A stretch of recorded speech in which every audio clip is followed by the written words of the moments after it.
All right. So yeah, I got 5:35 up here, so I'm going to get started. Yeah, welcome to COMP2404 Introduction to Software Engineering. All right, so I hope you guys had a good week off or a little mini holiday or whatever you chose to make of it. We're here on Monday, May 29th. So there's a few things coming up. Notably, assignment 1 is due this coming Sunday, so you have about a week to do that. I don't think assignment 1 is not particularly hard, but don't sleep on it because it's C++ can be tricky to debug, right? So tutorial 3, which is due this Wednesday, is basically a part of assignment 1, a little bit of a unit test for you. And then, so the other thing, I'm going to try and have assignment 2, it's basically done. I think Sean's going to take a quick look at it, tell me all the things I did wrong, and then hopefully I'll have that released to you, along with the next 2 tutorials, right? So this tutorial and tutorial 6. This is a bit of a special one. So tutorial 4 and 6 are associated with assignment 2. Again, in some sense, they're little unit tests. In another sense, well, the tutorial 4 is actually just some stuff built around some classes from the assignment. But so I guess we'll talk about I'll talk about a couple things here. So we have a class scheduled for Friday, June 16th, which I think I'm going to cancel if that's all right with you guys, unless you really want it. I mean, I'm happy to show up on a Friday evening if you guys are too. I'll sort of leave that up to you. I'll explain the situation though. Generally speaking, for a class, you get 24 or 25 lectures. So we've been given 26. And so each of our lectures is actually 2 lectures. So if you take away that Friday, that's 24.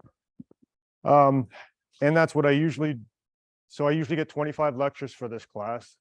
We have 1 midterm and then 24 regular lectures.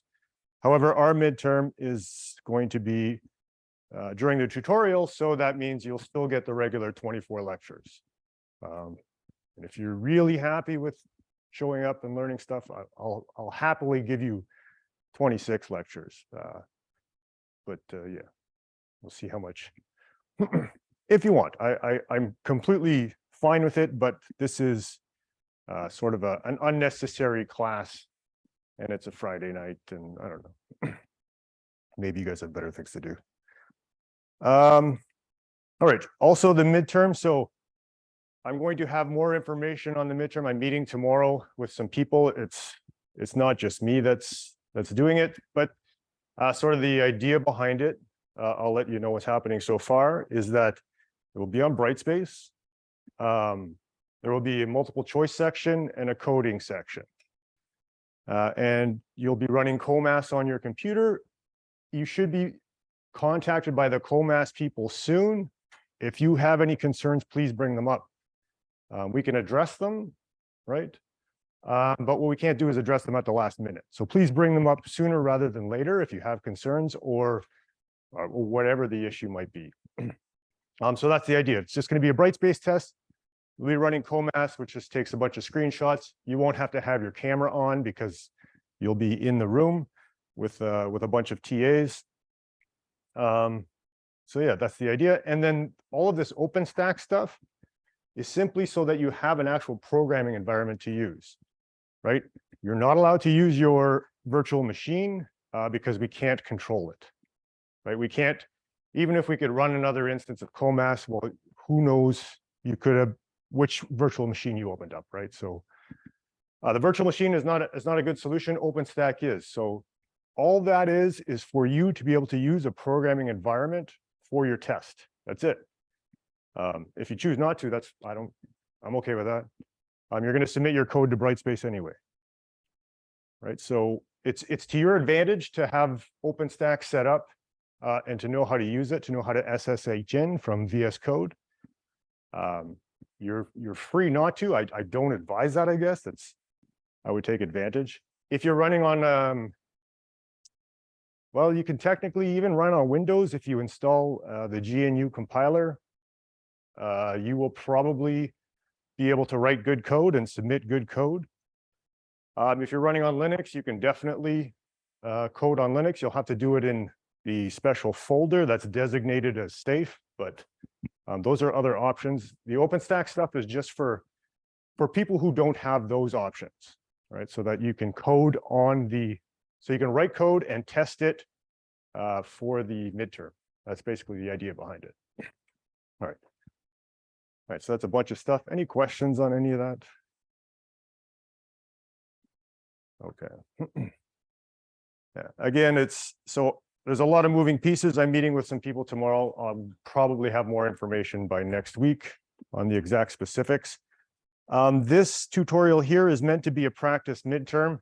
It's possible that we don't get all our stuff together and ready by then, in which case it'll just be office hours, maybe an assignment session or something like that. And in which case I would just most likely just give you the mark for that tutorial, because that's not your fault that if we couldn't get that up and running by then.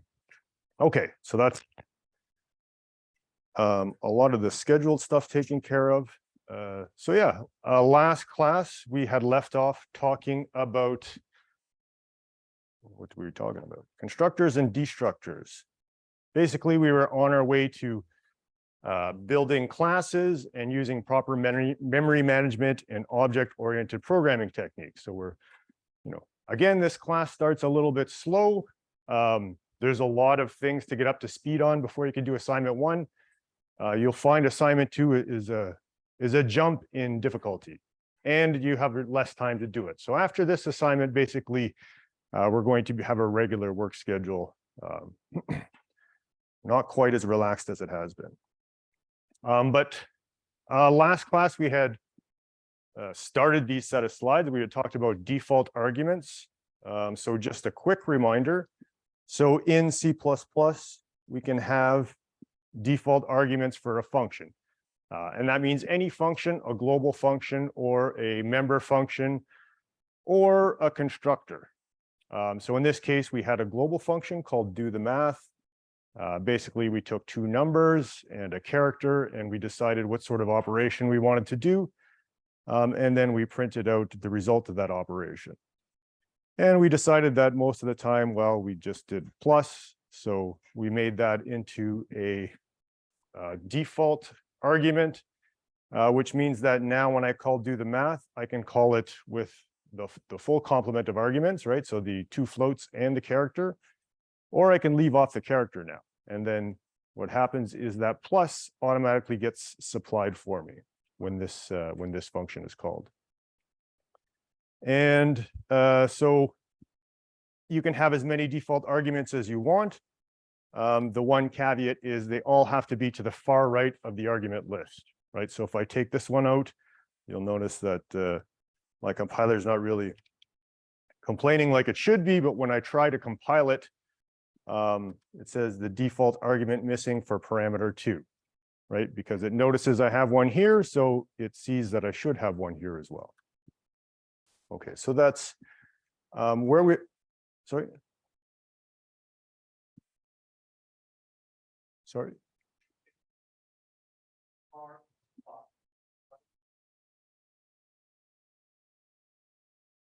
If I take these out, yeah, it'll work. This one will work, but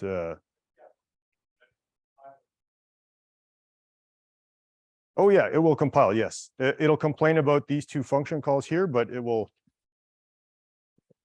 I guess maybe it'll compile it after all. Or I didn't save it. 1 sec.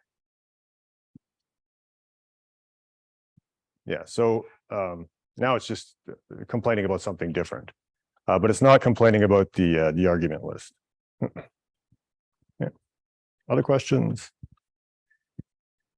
All right, so yeah, default arguments, and that leads us to an important concept.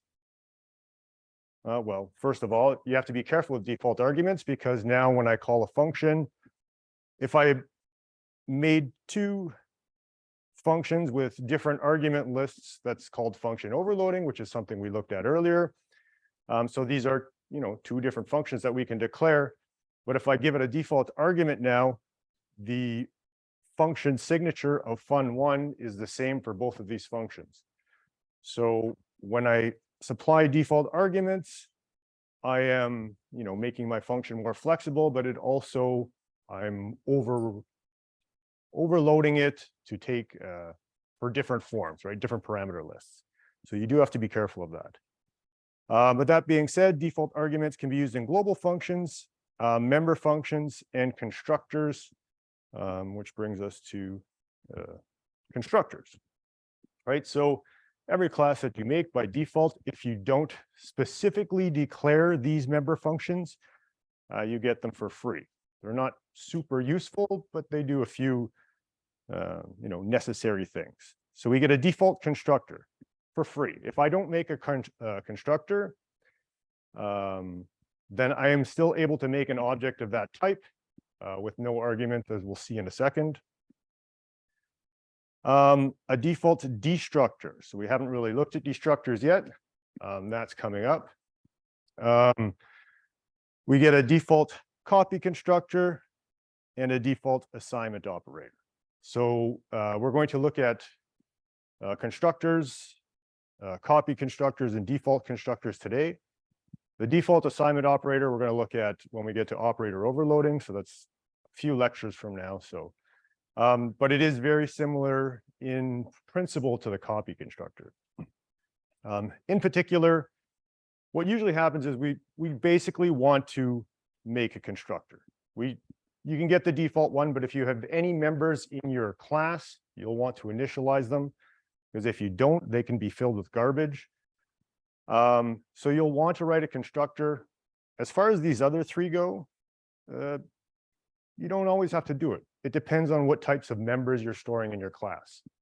If you're statically allocating your member variables, then you don't need to write any of these. The default ones will work just fine. But if you have dynamically allocated memory in your class, and we'll see some examples of this, then probably you will want to write all three of these, right? So this is what's known as the rule of three in C++. And it's basically, it means that, well, one version of it is that my class has dynamic memory. And because it has dynamic memory, well, I want to destroy that dynamic memory when I exit. So I have to a destructor. My copy constructor, well, if I have dynamic memory on the heap, I have to be very careful about how I copy my object, right? There's what's called a shallow copy and what's called a deep copy. And a shallow copy, it's fine. I mean, it's not wrong, but it depends on what you want to do. Most of the time, we want the deep copy. And since the assignment operator basically does the same job as a copy constructor, just in a different context, you'll want to do the same thing for the assignment operator. You'll want to make a deep copy. So that's called the rule of three.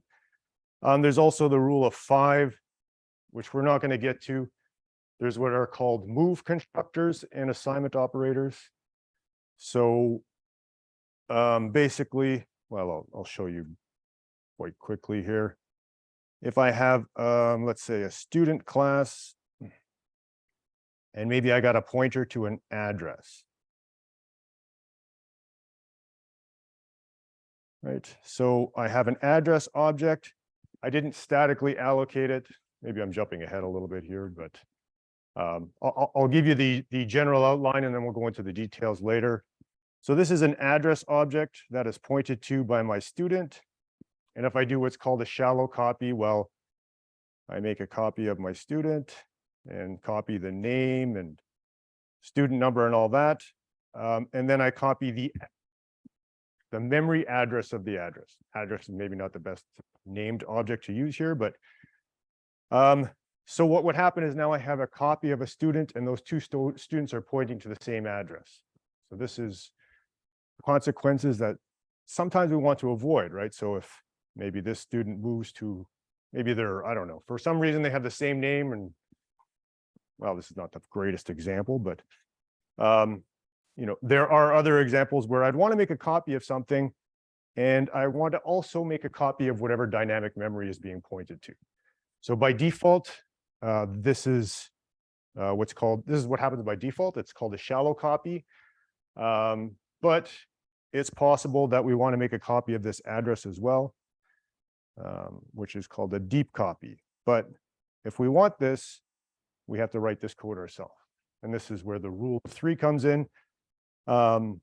Basically, if we want to do this, then we should write all 3 of these.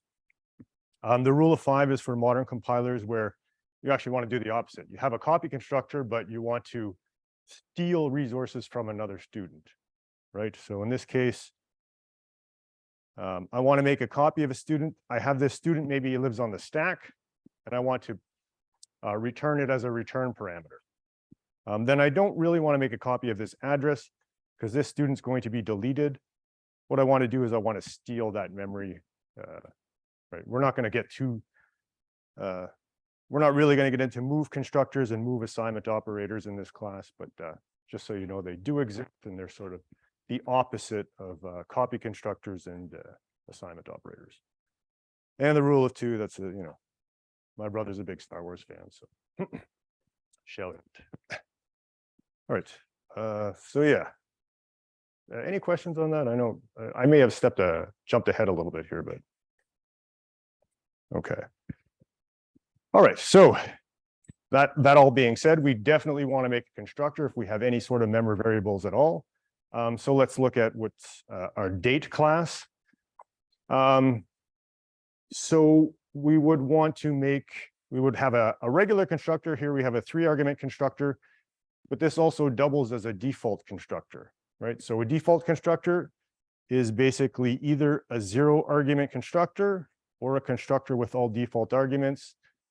In either case, we can make a date without explicitly passing in any arguments, right? So we just say date today, and then whatever the default is, that's what sort of date will be built. Of course, we have the same problem with our constructors as we did with our global functions, and that is if we add default arguments, then we have the same function signature as a no argument constructor. All right, so we have to be careful of that. We can basically only have one of these in any given class. All right. So sort of the rules of default constructors. If you don't make any constructors, you get 1. And you are allowed 1 default constructor per class. And if you don't define one, one's given to you, but it doesn't do anything except it allocates memory for your object, but it doesn't initialize any of your variables. So it has a limited use. If I supply a constructor, say with 2 arguments, then the default constructor is taken away, right? So you no longer have a default constructor unless you make one. All right, so our constructors have exactly one purpose. The default constructor does the malloc for you and everything else. Your job is to take the constructor and initialize member variables, right? That's very important. That's the only job, as far as you're concerned, that the constructor is doing. So you want to initialize all data members in every constructor. Otherwise, it's going to come back and bite you at some point. If you don't initialize a member, sometimes your code will work, sometimes it won't. And these are the worst types of errors to find. All right, so let's look at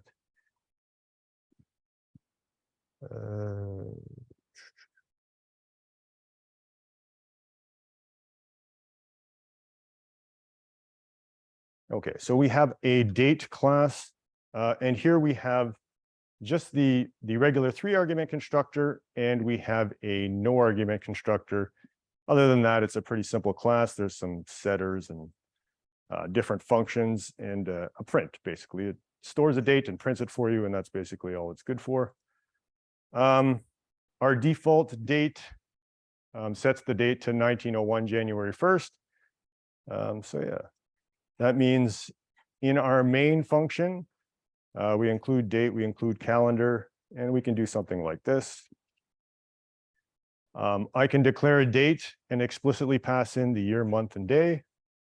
Or I can declare a date with no arguments And then that should give us the default arguments.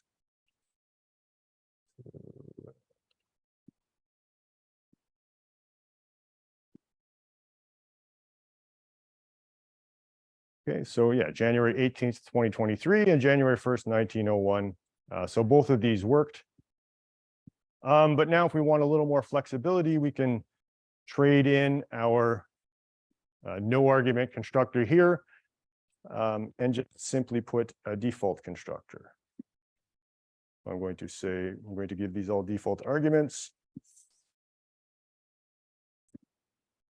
Okay, so while I was still writing that, you could see that there was an error here, which was for this date class. Now that I have default arguments, that error goes away, and I'm again able to call this this date constructor. That does not like that.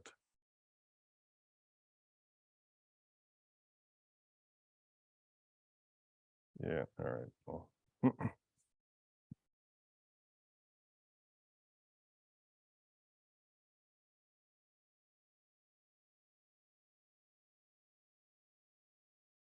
Oh, yeah, sorry. One thing I forgot to do is now I have this extra constructor here that I no longer need. Again, I don't add the default arguments to the source file, only to the header file. So this constructor I can leave as is.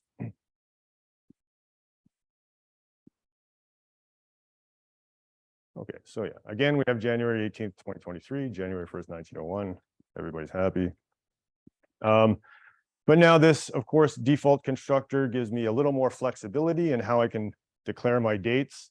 I mean, it's sort of backwards. It would make more sense to, have a default year. But at the time when I wrote this class, it was for, we were adding some other data to it. So they're in a sort of a backwards order, but I can, for instance, have a default day. So I can declare, well, February 2023, and then by default, it just goes to February 1st. Or I can just say, well, default to 2023, and by default, that goes to January 1st.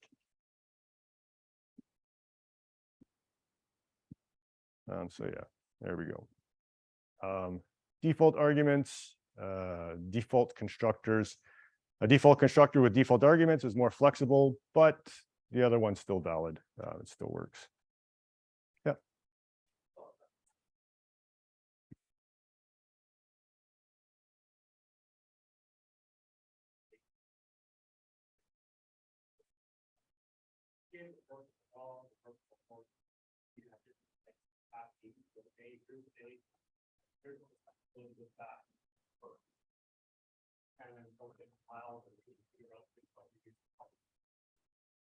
Sort of like a different type of date, or yeah.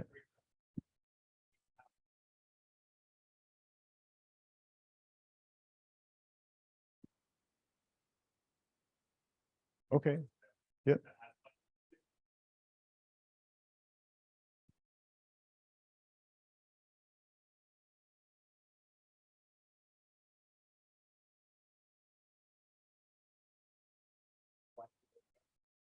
Yep. Yeah. So you're if I understand, you're trying to add. So let's say we added some more information here, but in this case, you want to add a new object.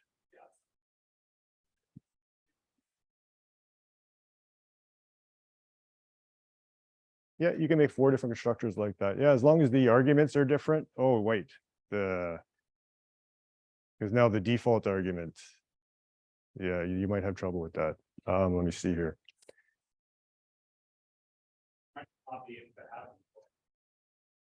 Well, you can definitely have a default argument. For instance,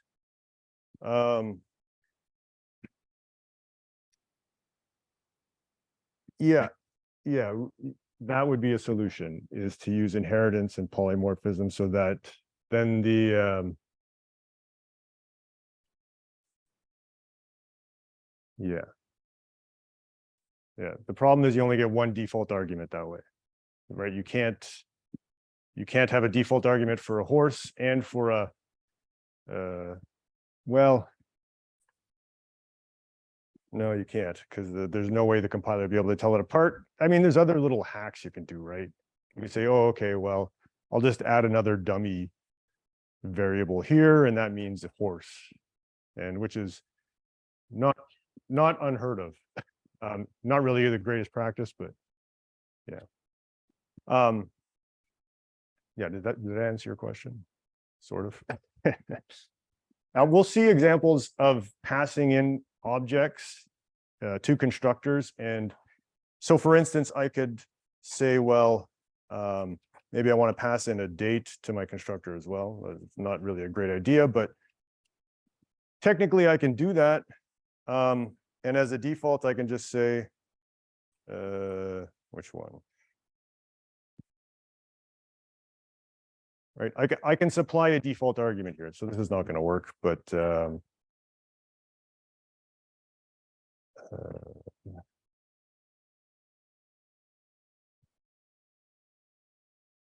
yeah, but you can supply so I can give it an object that's a default object that calls its own default constructor. Maybe again we're a little ahead of ourselves, but yeah.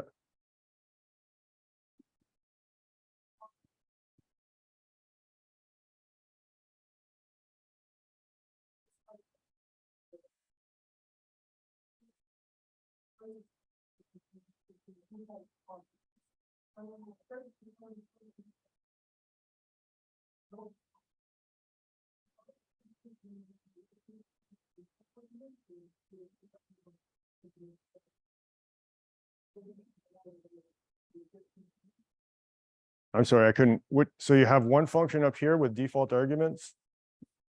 Void.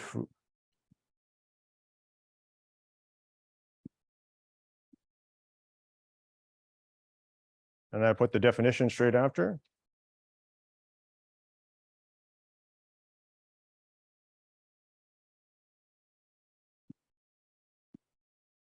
Yeah, yeah, that's fine. So we'll this will default to 0 in this implementation. Right, exactly. Yeah. Yeah.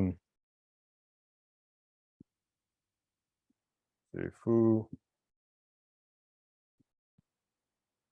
Oh yeah, it doesn't return anything. Let's say int.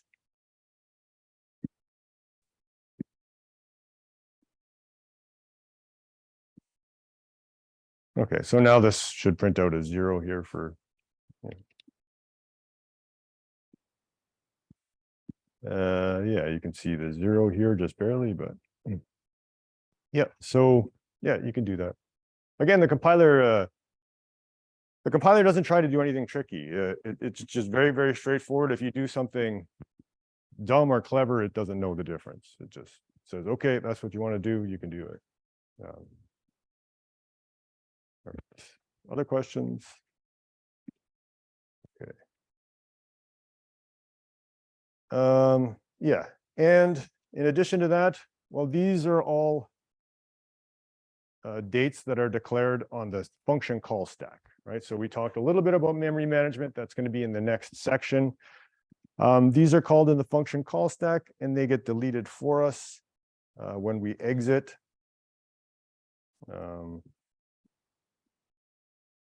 Yeah, we'll get back to that. But we can also declare a new date on the, it doesn't like that print, a new date on the heap. So if I use the word new, this date goes on the heap and it's no longer attached to this context. I'm not sure.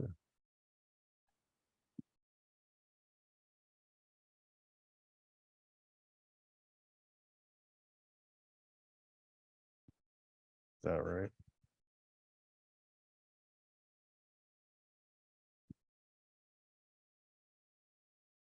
Oh, I already have a D1. Yeah, that's it. All right, so D5.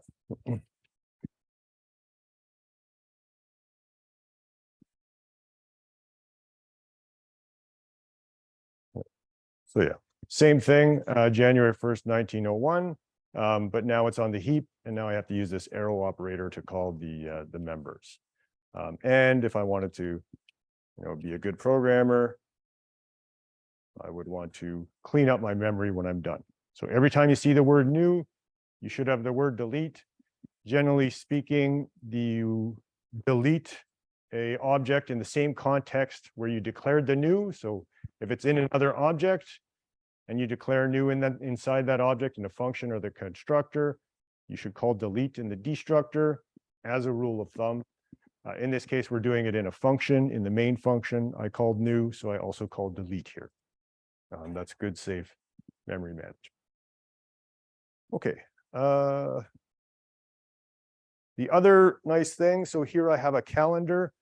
There's almost nothing to it at this point, but what I can do when I have my default constructors with my default arguments is I can declare a bunch of dates right on this. I can statically allocate an array of dates, right? So as we talked about, this is now 365 consecutive date objects in memory. Each one of them has the constructor called on it. Of course, I'm not supplying any arguments here, so it has to have a default constructor. So if I want to have an array of objects, now there's ways around it where I can initialize an array of objects and supply the arguments. But for now, if you initialize an array of objects, you want to have a default constructor. It just makes your life easier. All right, questions? Okay.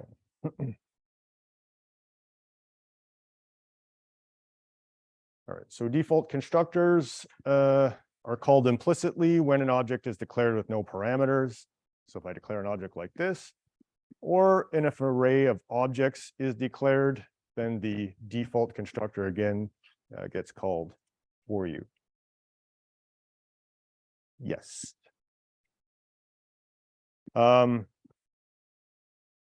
Yeah. When memory for an object is dynamically allocated using the new operator, it goes on the heap. And this is known as dynamically allocated. And now you're responsible for the lifetime of this object, right? It will only be deleted when you say it should be deleted. So that's the statically allocated. There's a bunch of advantages, and dynamically allocated, there's a bunch of advantages. But in terms of memory management, dynamic means you have to delete it. All right, so that brings us to destructors. So a destructor is in some sense the opposite of constructor. It's a member function of a class. You get one, a default one, if you don't write it. And basically what it does is it takes back the memory. I forget what that's called in C. Right, we have a malloc and free, is it? I think it's free. Yeah, okay. So it calls free for you. And it's called at the end of the life cycle of an object.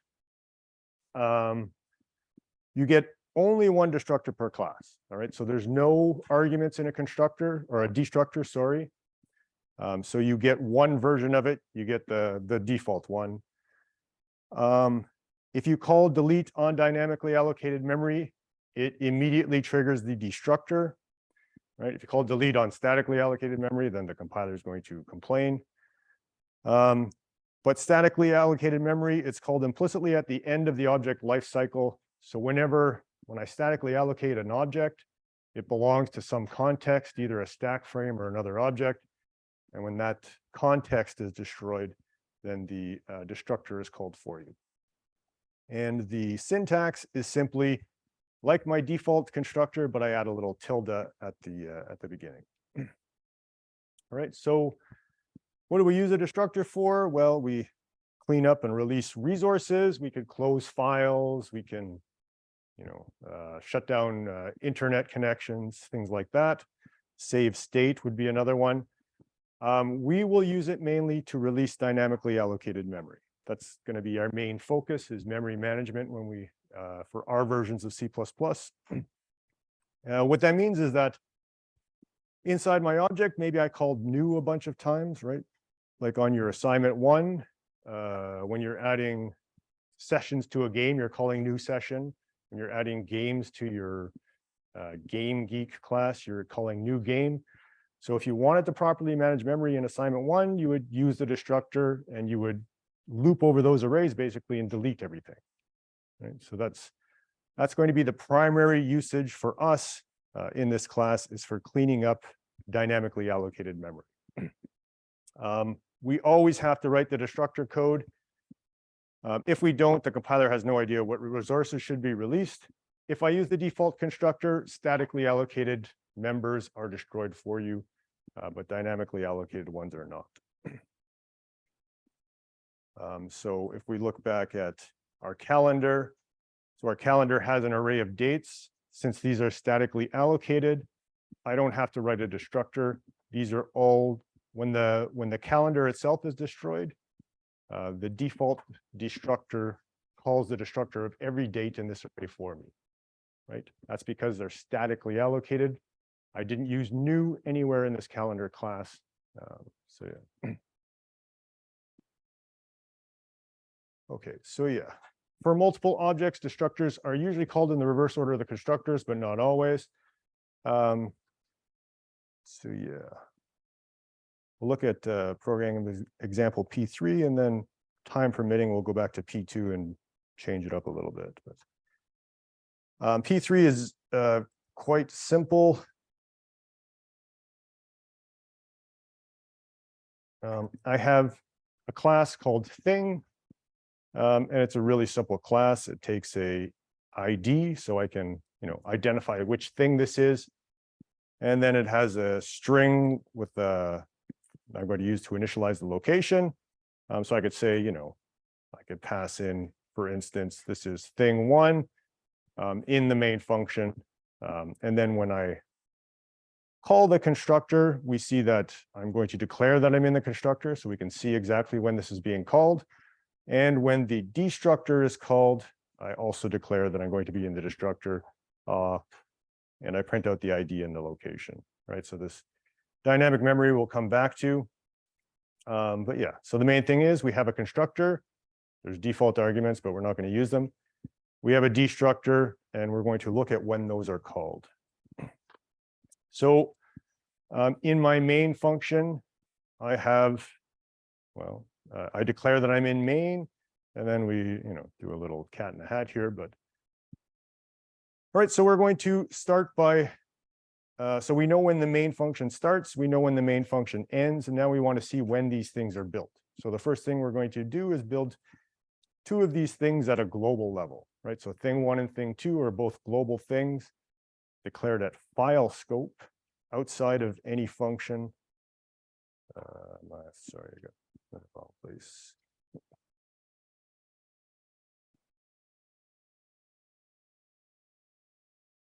Okay, so the very first thing that happens when I run my program, right, is that these two global things are constructed, right? Before my main function is even called, my global objects are made. And then I enter main, and then just before I exit main, I give my little poem. And then after I exit main, the destructor is called on thing one and thing two, and it's in the reverse order as the constructors were called. Okay. So again, these are minor details, but C++, if you don't learn these minor details, it's death by 1,000 cuts, because you'll have a little problem here, a little problem there, and it's based on these, maybe slightly boring details, but nonetheless very important. Yep.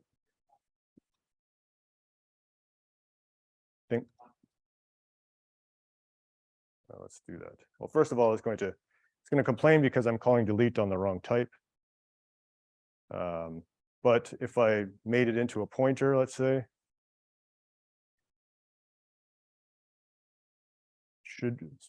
I think officially it is undefined.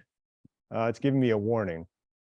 So at least it recognizes that I'm probably doing something wrong. Free invalid pointer. Okay, so it's not a valid pointer. I believe officially that's undefined. You could probably get some different behavior. Yeah. But yeah, these are good questions. I like them because this is what I do when I play with C++ and try and learn new things, is try it all out, man. You never know. Yeah.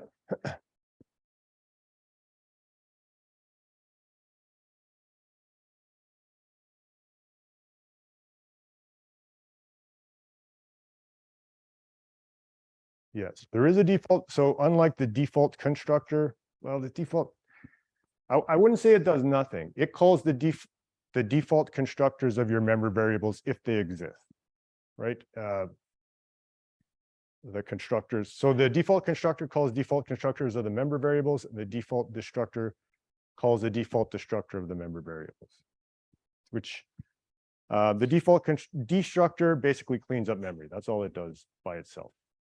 It just calls free on that memory. That's all. If there's any other cleaning up, it doesn't do it. The default constructor calls malloc on everything, basically. But yeah. Sorry, did I answer your question? I feel like I veered off a little there. All right. Okay. All right. So our global things are made before even the main is called. So let's see here. Let's make a local thing in main. So T3 is now locally declared in my main function. Oh, I still have that delete there. Yeah.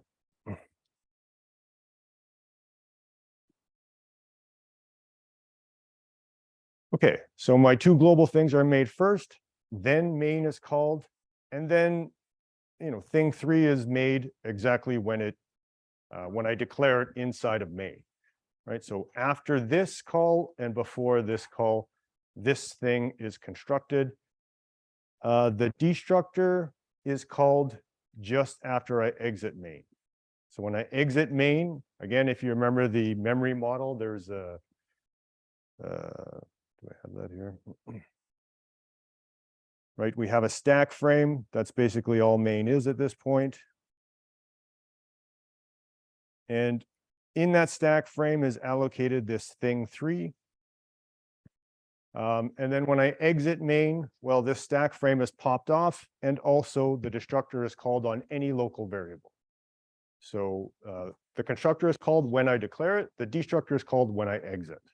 That's true of all local variables in any function. Not quite true. So here I'm going to, well, there's lots of things we can put in a function, like a for loop or an if statement. Each of those have their own local context, right? They each have a block. Sorry, can you hear me? Yeah. All right. Of course, it's C++, so we can just declare a block out of the blue for no reason. So yeah, let's look at what happens with thing 4 here. Or I guess, what do we think is going to happen? When should this be destroyed?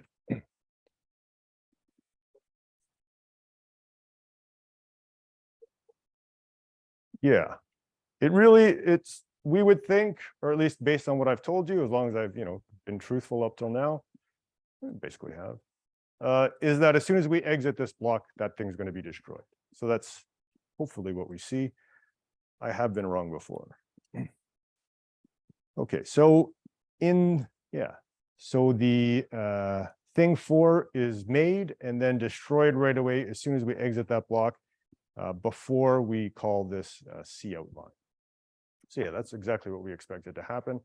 And then thing 3 is still waits for its own context, right? So thing 4, the context, it's statically allocated, and the context is this block. Once this context is gone, thing 4 is destroyed for us because we statically allocated it.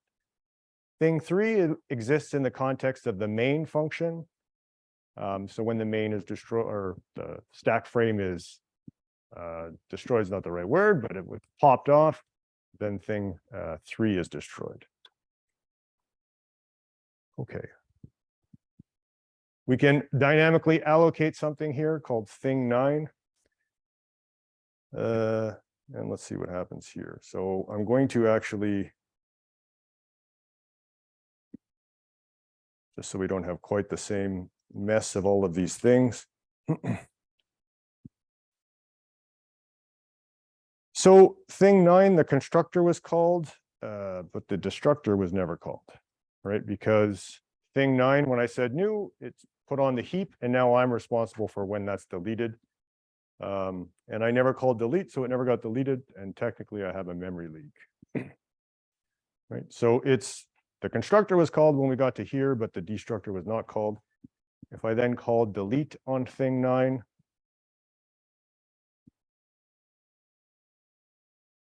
then yeah, thing 9 is made here and then destroyed almost right away after, and then we exit. Okay. All right, so one last thing to look at. Any questions so far? Yeah.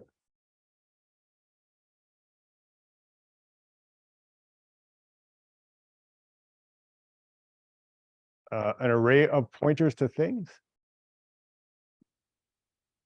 Dynamically allocated? Yeah, so it's tricky. We're getting to it. I'll show you right now, and then we'll come back to it and I'll explain in detail.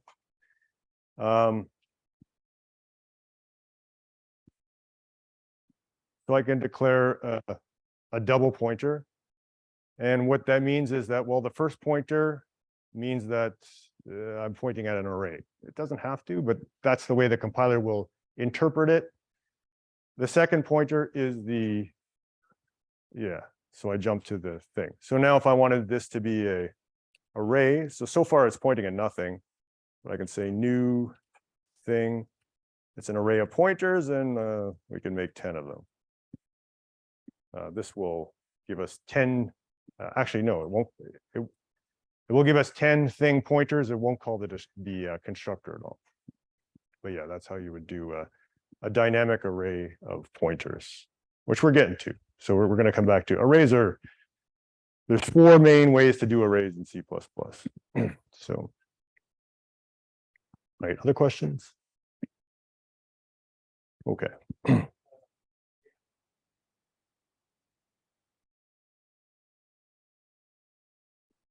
Yeah.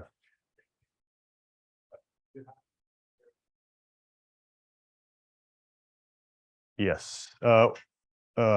Arrays for sure. Vectors also. Yeah. Yeah. But array. Yeah. Again, you can get into inheritance where you have polymorphism, where, you know, if it is a thing, if it's something higher up on the class hierarchy, you can use you can store it in an array of those things, which we're going to get to, but yeah. But yeah, C++ is strongly typed. That's the arrays. That's everything. So no, it's a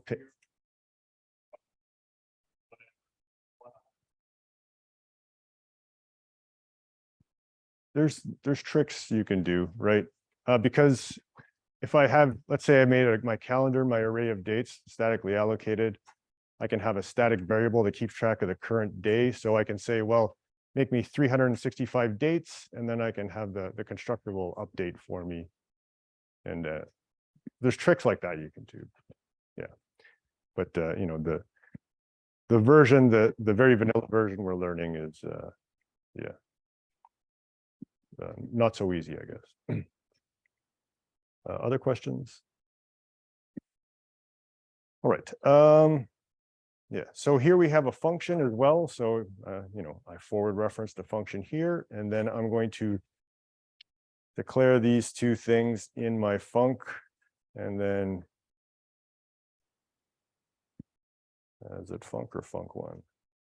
Func. And then I will, in the interests of not having so many things laying around, I will get rid of all of these. So now I make my 2 global thing, and then in my main, well, let's make thing 3 just for fun, and then we call this function. So now this will go on the function call stack, and well, so now we have our function func here, and in this func we call a couple of, or we statically allocate a couple of things. Right. So, of course, when we get to them, the constructors will be called. When we return from this function, this gets popped off. And when this gets popped off, the destructor should be called on both of those things. Okay, so let's take a look and see, verify. Okay, so our two global things were made first. That's fine. In our main, our thing 3 was made. Then we call func. Things 6 and 7 were made. When we exit func, before we return to main, the destructors were called for things 6 and 7. And then we finish up in main, and thing 3 is destroyed and the two global things are destroyed. Okay, so about what you would expect. Again, though, these details become very important at 4 in the morning. Yeah.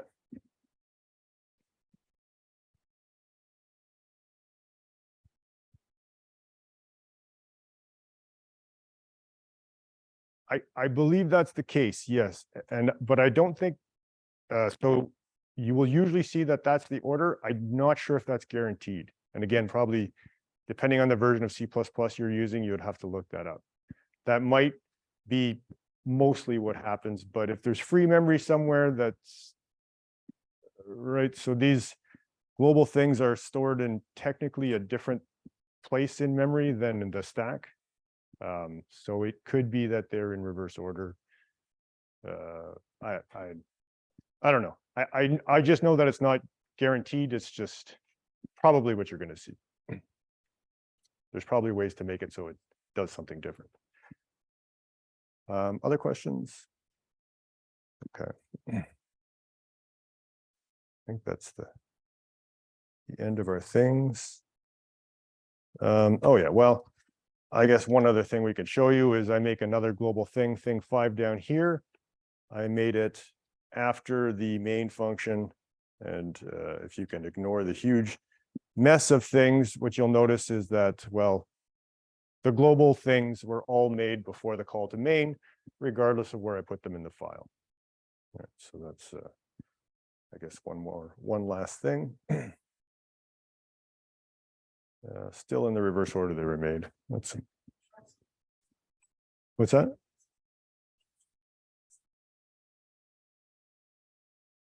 Yeah, it's technically, they're not stored in the stack.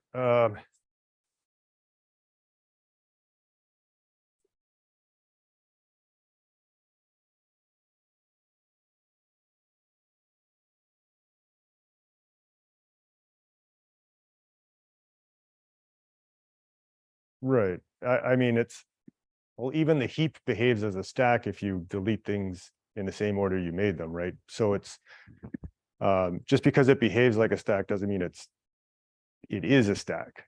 But yeah, I'm not sure, actually. I would have to look it up, to be honest.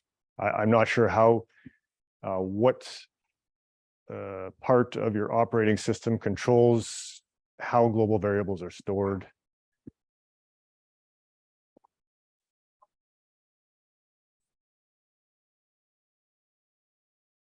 Yeah, well, but I mean, it's stored someplace in RAM, or more accurately, it's stored someplace in virtual memory. So it's, yeah, you're correct. When we compile them, then we have these files, and then it reads it, but then they're stored in RAM somewhere as a complete binary, and then how it's stored there, I would have to look up. It's, yeah. All right, other questions? Okay.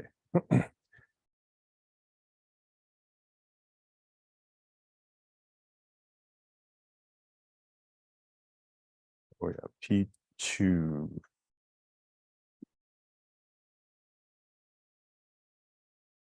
Well, yeah, I think we're fine. Oh yeah, if we call exit, the program terminates immediately. What happens is that global variables are all destroyed, but the local variables are not. We abandon the stack, basically. If we call abort, no destructors are called. That's if something went really wrong. And maybe you might ask yourself, well, why would we not want to call the destructors? Well, if we detect a state, maybe in our destructor, we save the state of our program, and we detect something went really wrong and we want to preserve the state. We don't want to write bad data, right? So then we would call abort so that no destructors are called, and whatever mistake got us there, that is not written to disk, basically. So yeah, we call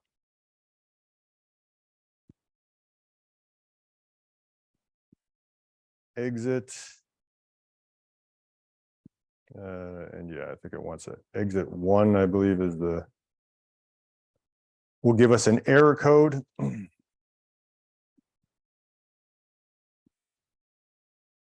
Okay, so our global things were destroyed, but and our local thing 3, which was made in the main function, was not destroyed. Just these global things were.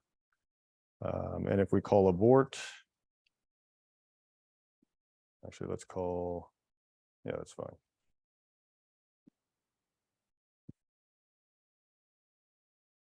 Then the global things should not be, yeah. So the abort core dump, no destructors were called, only the ones that had been called up until that point. All right.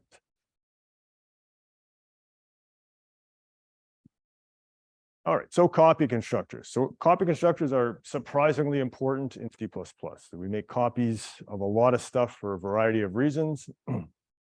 Basically, they're a member function of a class, the same as the regular constructor. They take one single argument, right? So they either take a reference to an object of the same class, or they take a constant reference to an object of the same class. We haven't got to const yet. Const basically means we cannot modify it. Your assignment 2, you'll be putting const all over the place. So hopefully you will get used to it, but anything other than that, the compiler will not recognize it. I can make another constructor that takes a date reference and an int, let's say. That's fine. But what will happen is that this will not be called implicitly for you.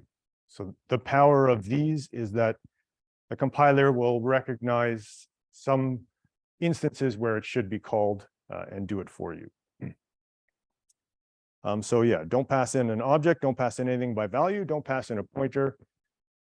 We can always call it explicitly, right? So if I have a date called D1 and I want to call the copy constructor, I can call it the same as I would call any other constructor. I just simply pass in the arguments. But one of the powerful things about it, I guess, is that it gets called for you, sometimes unexpectedly, but so we get provided a copy constructor, a default copy constructor, as we were talking about. It performs a member-wise assignment, right? So that little diagram that I drew you before, again, if we have student 1 and student 1 has a name and a number, and then we make a copy student 2, well, name and number are statically allocated strings. Their values are simply copied over, but they are distinct, right? The one name and number is stored with S1 and the other name and number is stored with S2. This is what's called a member-wise assignment. It's called a shallow copy. It's what your default constructor does. So if you only have statically allocated member variables, your default copy constructor is going to work just fine. The problem is when this student has an address that lives on the heap, then what a member-wise assignment does is it copies the address of this address, right? The memory address of the whatever, living of his address of his house. So that's called a shallow copy. So I'm copying the address of the pointer to my address object. So when we write our copy constructors, it's usually because we have dynamic memory, and what we want is to have that dynamic memory copied as well. So I want to make what's called a deep copy, and then S2 has an exact copy of S1's address, but it's in its own location. And if I make changes to one, it doesn't change the other, and vice versa. Conversion constructor, which we're going to look at soon, has a similar job. But what we're going to do is take a reference to a similar object and convert it to a different class, which we're going to get to later. Okay, so what do we use copy constructors for? Well, obviously, we make a copy of an existing object. Sometimes we want a copy of the object. Sometimes we just want to initialize the values with the same values of this other object. The nice thing about C++, or depending on your point of view, is that you can add to private member variables of this other object that you passed in. Because they are the same type, private in C++ behaves a little bit differently. So yeah, ways that we can call the copy constructor. Well, this calls the default constructor on a student object. I can use this initialization syntax. If I do that, the copy constructor will be called. So I'm declaring Matilda and I'm assigning the values of Bertha in the same step. The copy constructor will get called. If I declare Matilda first, and then a few lines later, I assign Bertha to Matilda, that's not the copy constructor, that's the assignment operator.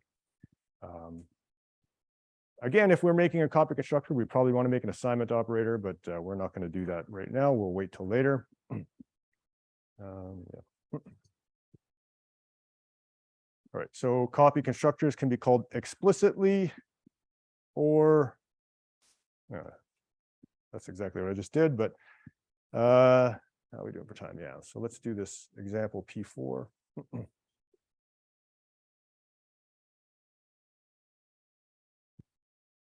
Okay, so we have a bunch of stuff here. I've declared some functions that pass by value, pass by reference, return by value. We have a bunch of songs that, my crappy taste in music, if you will. So we declare 4 songs. Let's look at the song. The song is a simple class. I have an ID, I have a title and artist, I have a print. I have a constructor that has all default arguments if necessary. I also have a copy constructor and a destructor. So if I look at the implementations, well, the constructor works as you would expect, and then it says, well, here we are in the constructor. My copy constructor, again, I had my choice of this or a const song, so I passed in a song reference.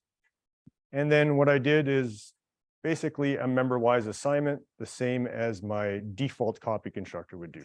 All I want to do here is announce that I'm in the copy constructor. However, it's worth pointing out that, right, this ID variable, if I look, it's private, and yet this song can access the ID of the song that I passed in. Right, so that's a power of C++ that Java doesn't have. And so yeah, C++ is very, very optimized for making copies. But yeah, questions so far? Okay, so we have a song and we're going to just make a bunch and print them out, and then we will look at when this copy constructor is called. Let's see.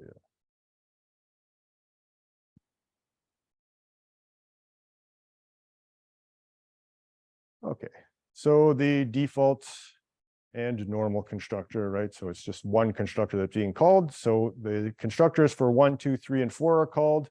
I print out all the songs, and then the destructors are called. Since they're statically allocated, that's all done for me. I'm just going to add a little bit of formatting.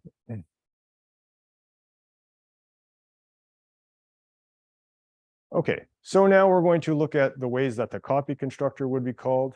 So in this case, I'm going to declare a song variable S5, and I'm going to assign it S4. So what this is going to do is call the copy constructor of S5 and pass in S4 as an argument. S4 is Motley Crue, so we should see Motley Crue in the copy constructor. Doing bugs or whatever they do. All right, so yeah, calling the copy constructor of S4. We see the copy constructor of the ID 4. And here, let's.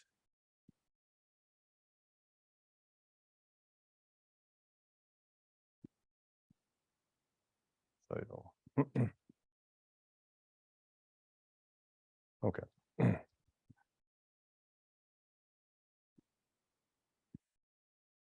All right. So yeah, merry-go-round by the Motley Crew got copied. Okay, so let's look at a few other examples of how that can be called. So here that was called implicitly for us using this syntax. We're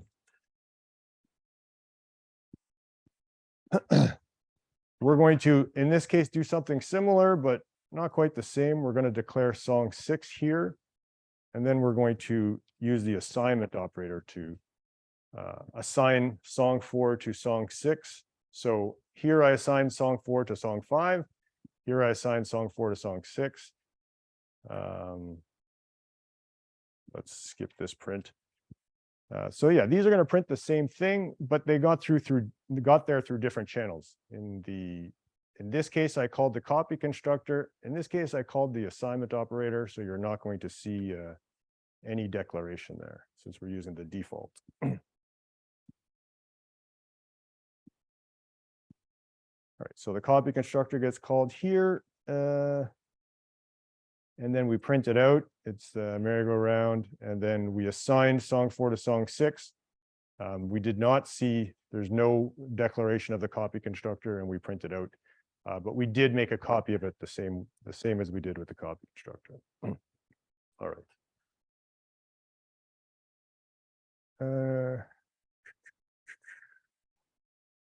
Yes, so here we can explicitly call the copy constructor.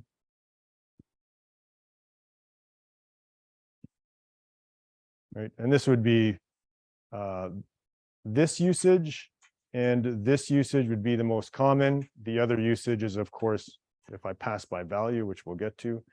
Again, I'm making a copy of song 4. I'm just using a different syntax.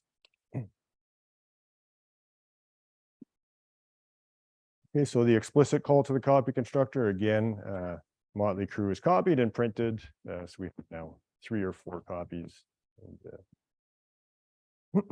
yeah. So yeah, those are the sort of very straightforward ways to call the copy constructor, but any questions so far? Okay, so now there are implicit ways to call the copy constructors. I'm going to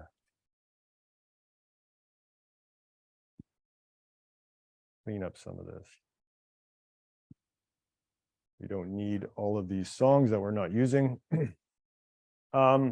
But we have here pass by value, pass by reference, and return by value. So the first thing we're going to do is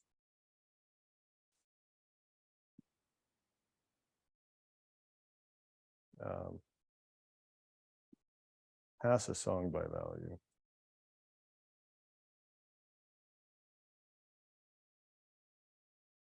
Let's actually, so we made song 4, we print it, and then let's just not do all of this other stuff. We will stick to simply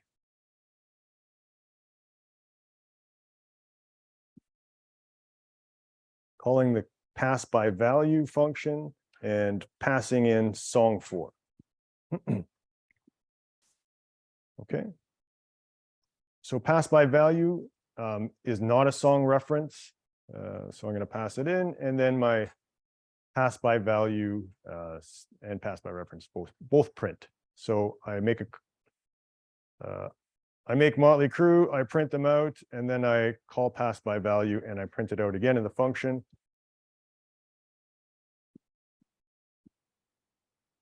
Okay, so yeah, calling pass by value, the copy constructor is called. So that's one of the places where implicitly that copy constructor will get called on you if you don't remember to pass an object by value, right? So, and then we can see that, well, since I made a copy of this album to go into my function, the destructor was called when that function exited, which was just after I called the print function. All right, a lot of stuff happening here, but any questions? All right, so if I did the same thing, pass by reference.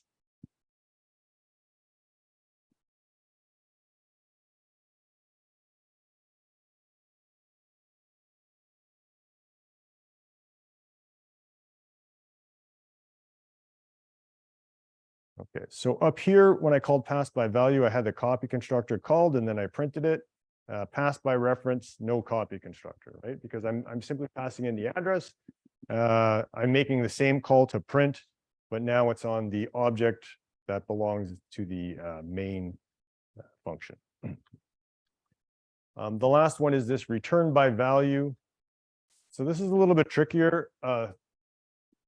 Essentially, what's going to happen is this is the same as passing a parameter by value. When I return an object by value, it's going to make a copy sometimes, right? That the compiler actually will optimize this in some cases.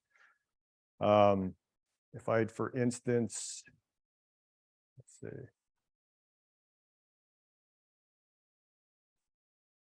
I'm going to call return by value. This doesn't print out a song, it just makes a new song and then allows that song to be destroyed. So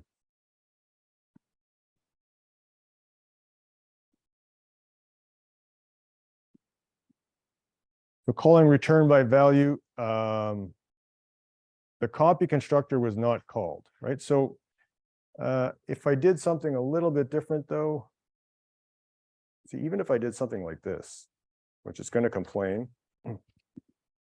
So technically this returns a song that I made on the stack. That's okay.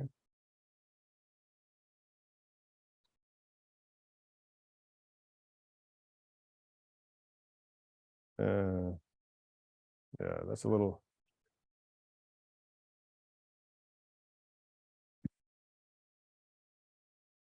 Yeah, so calling return by value, it makes the song, it returns it and it plays it. Now again, this song, the memory is, I want to say it's allocated in the main function. Whatever happens, there's some optimization going on here. So it does not make a copy. It returns it as an R value, which is a little.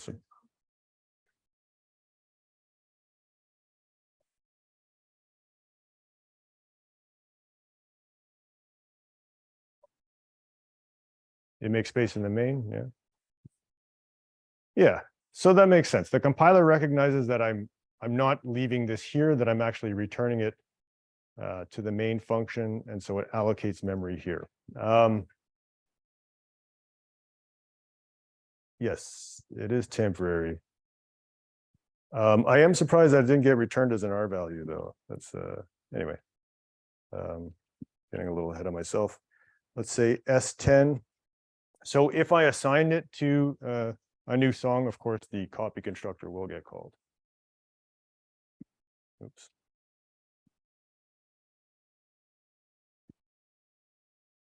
Or no, it doesn't.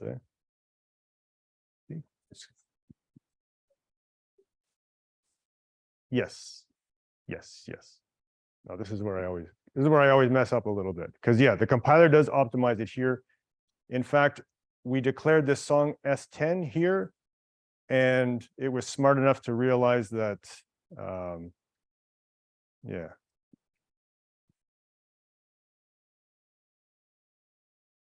It was smart enough to realize that it shouldn't allocate this song on the stack frame of the return by value function. It did it on the main. So yeah, which is, it's sort of rare for the C++ compiler to do.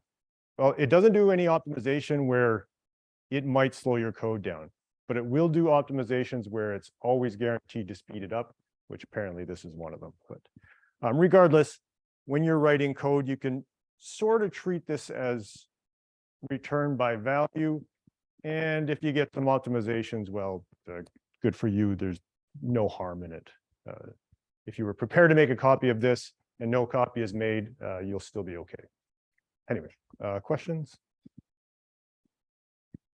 All right. Conversion constructors.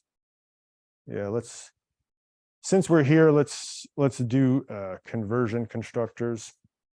So it's similar to a copy constructor, but we're using two different classes. These classes don't have to be related through inheritance or anything else. They just have to be, they don't have to be similar either, but you know, it's a good idea. So I have a class A, and it takes as a parameter a different data type B, right? Maybe it's a primitive, maybe it's a class. For instance, if I made a new class called the date time that had the day, month, year, and then maybe the time, the hours and the minutes.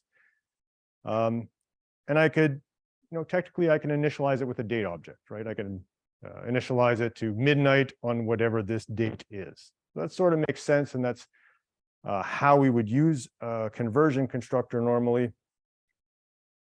So yeah, let's take a look at that.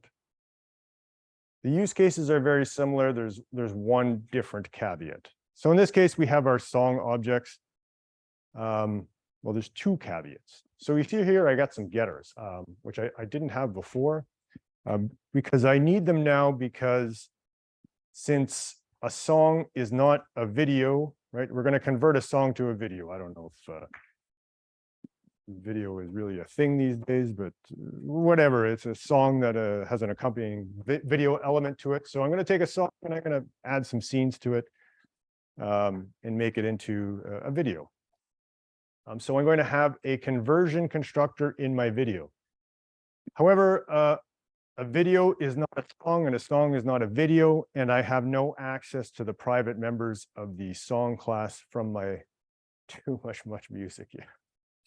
Well, it really is. I mean, it's a sign of my times.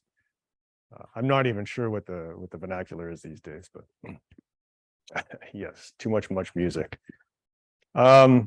So yeah, when I put in this song reference to my video object in my song constructor, my copy constructor, I had access to all of these private member variables.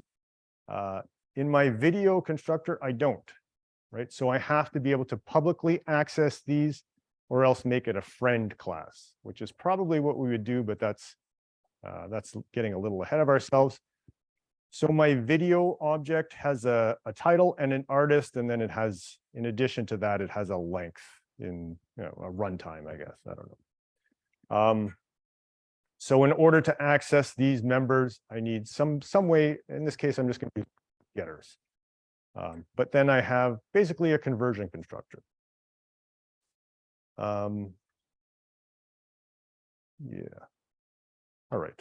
So I think we'll because there are a couple of details here that I do want you to take note of. So I'll finish this example when you guys get back from your break. We'll take a 10-minute break here.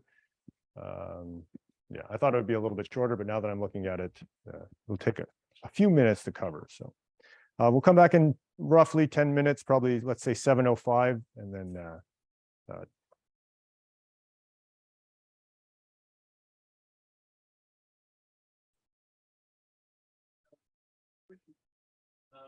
all right. So I'm going to pick up again where we left off, talking about conversion constructors. So again, we have a bunch of songs and we're going to convert them to videos because, because we grew up in the 80s. So yeah, I make 4 songs here, and I don't think we need these, just to keep our output a little bit cleaner. We just need them in the videos. Yeah, so conversion constructors, default constructors, and destructors are all declared for the videos. So I can make a bunch of songs. And then what I'm going to do is, well, just to make sure our code works before we get too far, I'll make some songs and then I'll make a video. And in fact, let's not make so many songs. I don't think we need that many.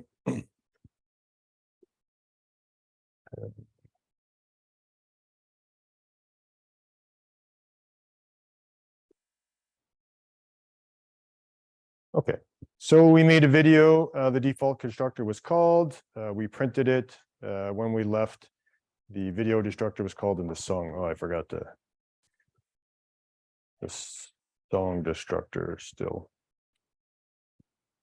calling itself. Okay. All right, so everything seems to be working. We have songs, we have videos. Let's make a video from a song. We're going to make a video 2. Yes. out of song 1.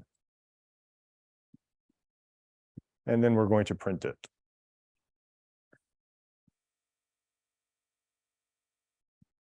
Okay, so the video conversion constructor was called, and we converted song 1 into video 2, and then the 2 videos got destroyed. Oh yeah, I stopped declaring that I was destroying the songs. That's why the destructor is not going up there. Okay, so basically this use case is the same as a copy constructor, except now we're converting. We're going to again do something very similar to what we did before. We're going to declare it and assign it in the same step, which again we'll call the conversion constructor. Okay, so yeah, creating video 2 from song 1, creating video 3 from, well, song 1, but yeah. So we made 2 videos using different syntax, both sort of an explicit call to the conversion constructor. Here we will, similar to what we did before with our songs, we had a pass by value. So we're going to pass in, we're going to ask for a video parameter to be passed in by value. And what we're going to pass into this function instead is a song, right? So what's going to happen is that the compiler will convert this to a video for us. We will print it out, and then we will return. So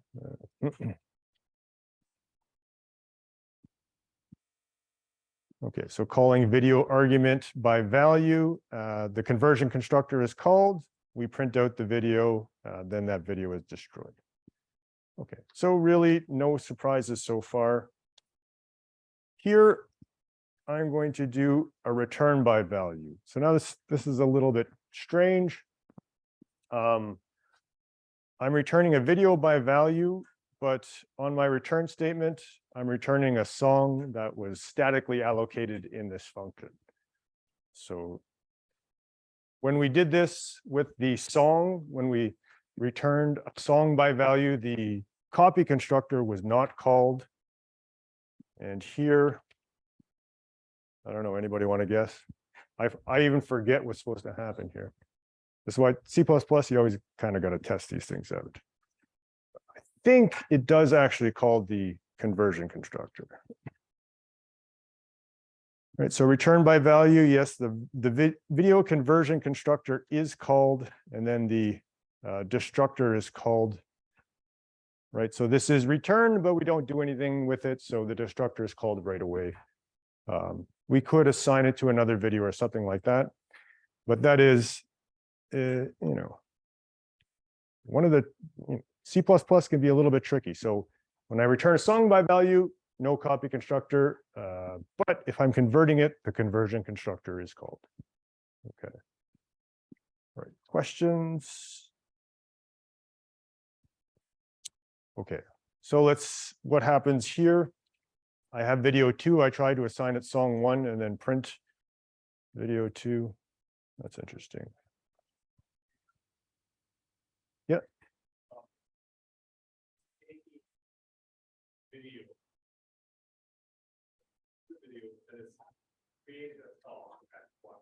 Yeah.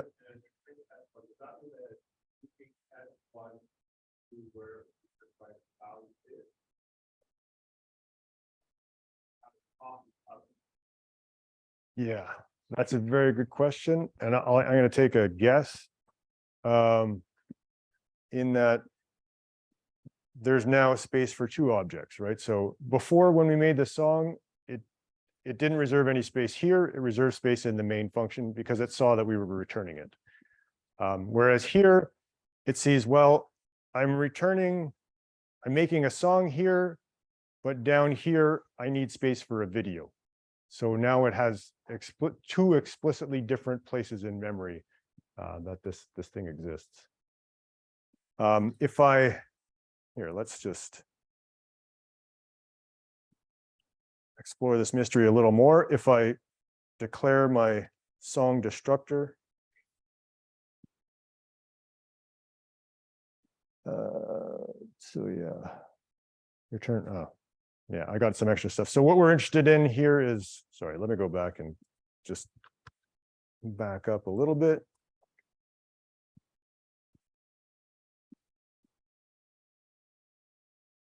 Okay, so returning by value.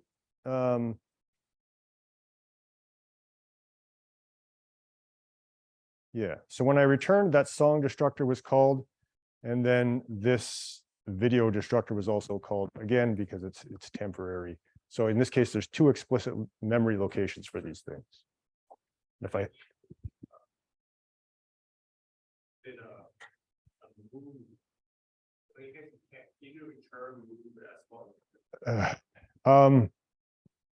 so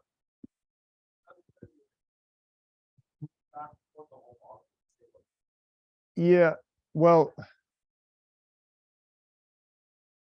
if I'm not mistaken, the move, so if the compiler can optimize it, it will, right? Like as we saw with the song, the move is if I have some dynamic memory in my song, I can make a move. I'm guessing I can make a move conversion constructor as well, where I steal the resources from the song because I know it's being destroyed. And I give them to the video that's being returned up here. And this saves me that memory allocation, right? Because I have the memory there, it has all the data I need, and that song is being destroyed, so I just steal it. So that is, as far as I know, what move constructors and possibly move conversion constructors would do. But I would have to look up move conversion constructors if that's a thing. Yeah. Any other optimization is sort of the providence of the compiler. Other questions? Okay, so return by value, and yeah. So this assignment operator, I assigned a song to a video and then print. This is a pre-existing video. So it actually called the conversion constructor for me, which again, C++, there's a surprise around every corner. Because I can actually overwrite the assignment operator, but the compiler here decided that this seemed valid, even though I declared v2 earlier. So it called the conversion constructor for me in order to convert this song to a video.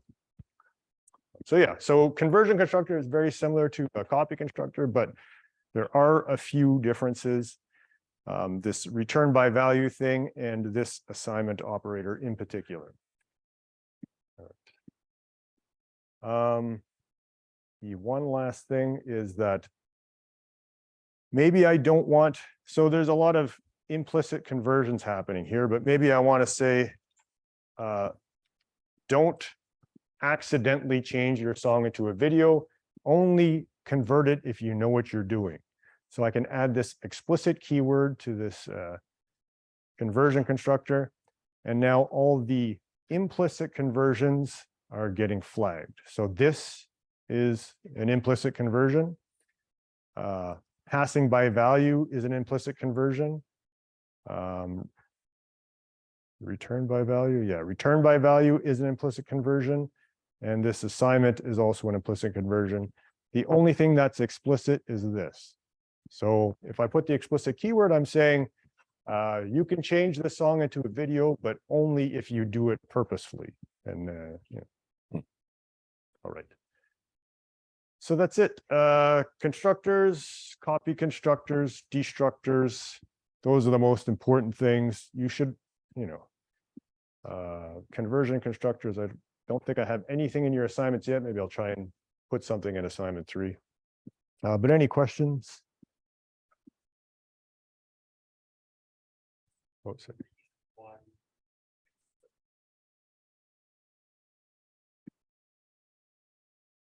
Again, it's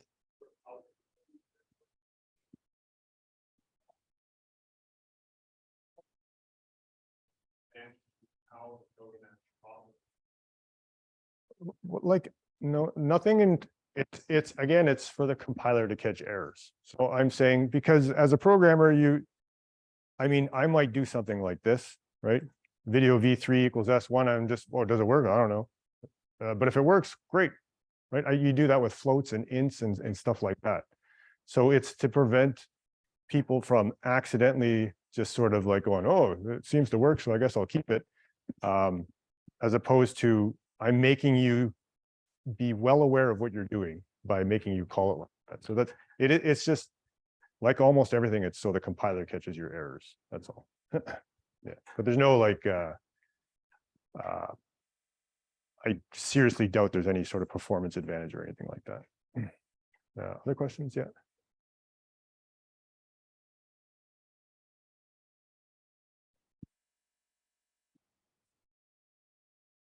I don't think so. I mean, it depends on how, I mean, it really depends on if video is critical, if the information is there is critical, then, and I want to make sure that if you modify these values, you know exactly what you're doing, then I might put explicit. Again, it's, but if it's just video is just, well, whatever, I don't, it's not really an important object. And if one of them screws up, no big deal. I'll just delete it. Then then you can let the users kind of try different stuff with them.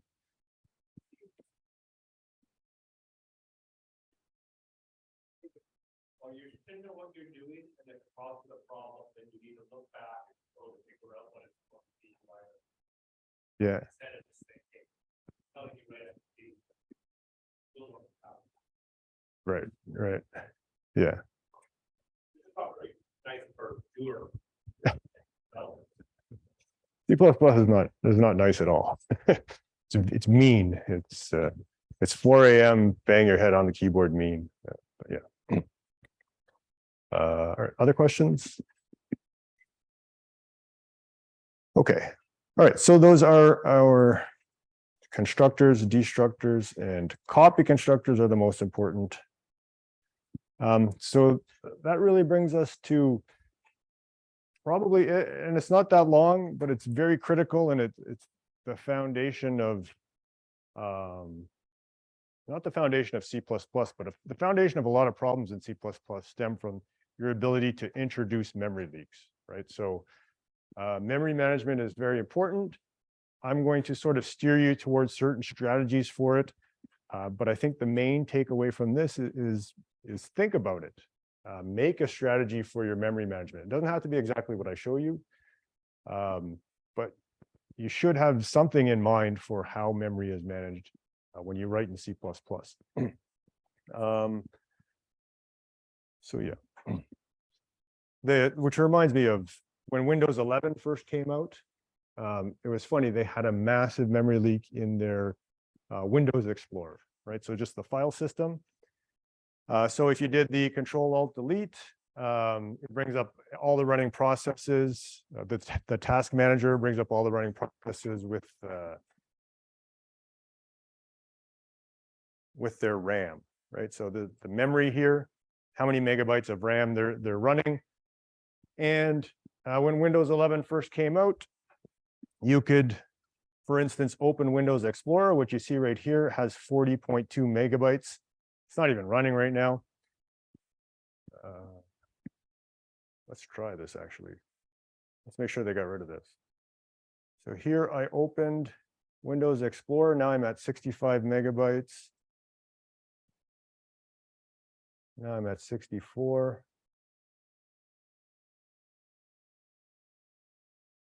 Is that for real?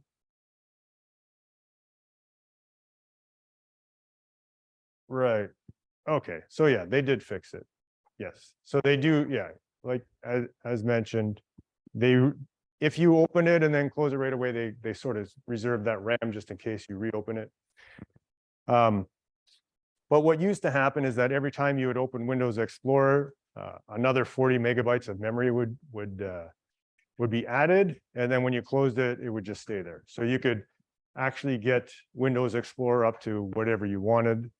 And this is Windows 11, professional operating system, one of the, I guess, most popular in the world.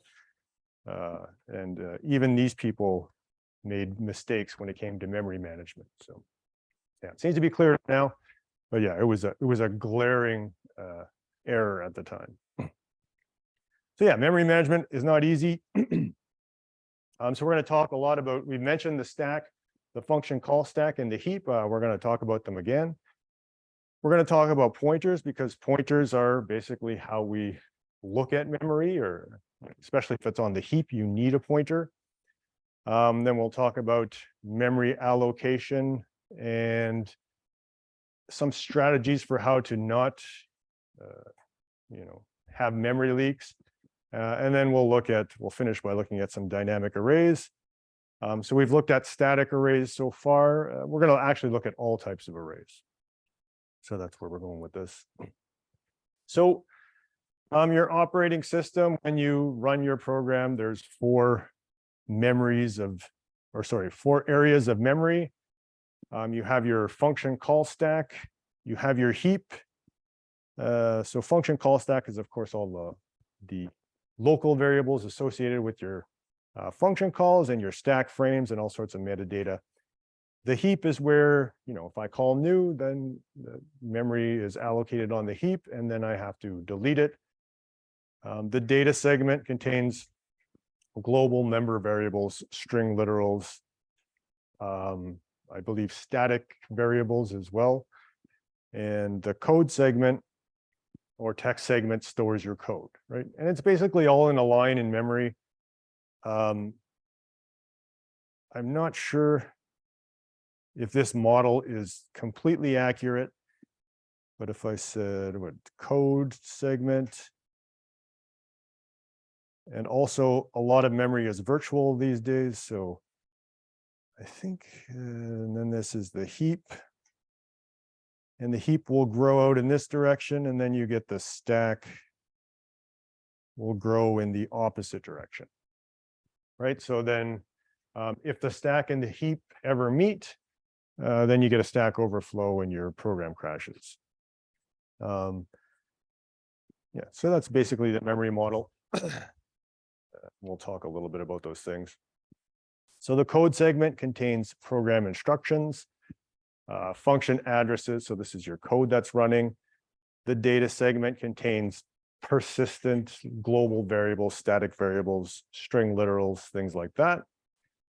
Your function call stack, as we talked about, keeps track of the functions that we've called and the order in which they were called, all the local variables in those functions, the function parameters, and metadata, things like that. The heap, which is technically part of the data segment, all the dynamically allocated memory, which you personally as the programmer have to manage. Okay.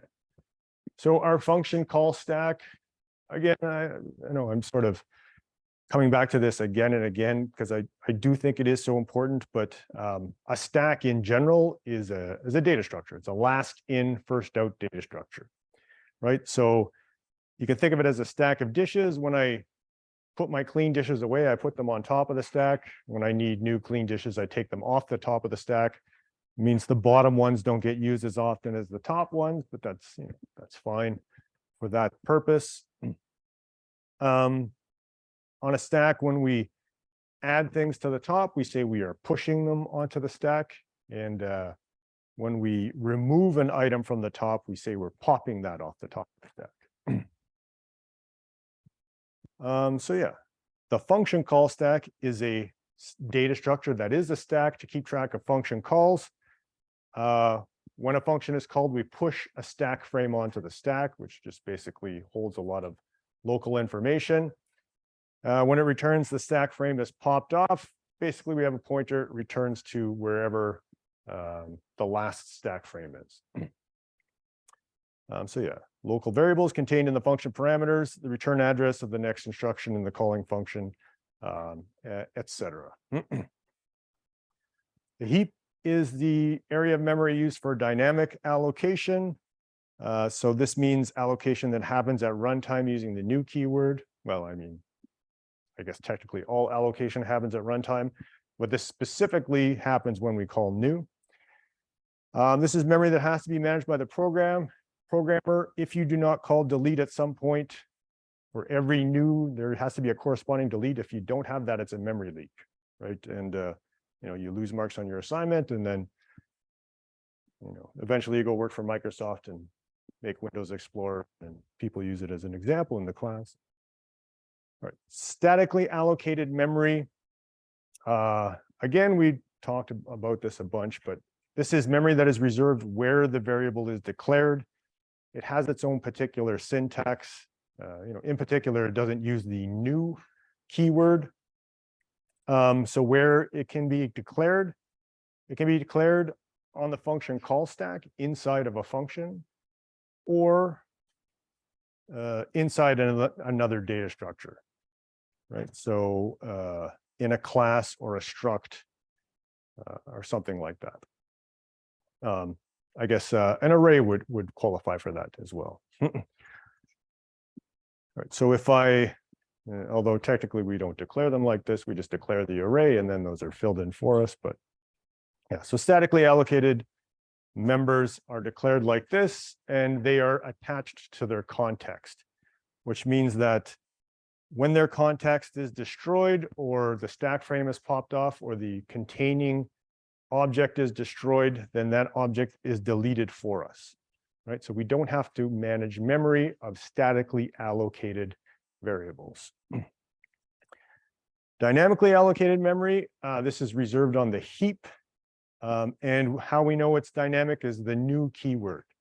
And the new keyword returns a pointer, which is just a memory address on the heap, which is why in C++ and in C, I guess, pointers are so important, because we do have that dynamically allocated memory that we manage, and we need pointers to point to it. We can't use no, you can use them. You could probably get away with references, but generally we use pointers. We must delete this memory explicitly. I don't think you can call delete on a reference.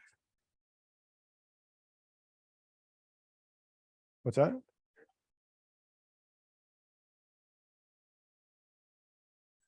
If it's out of scope? No.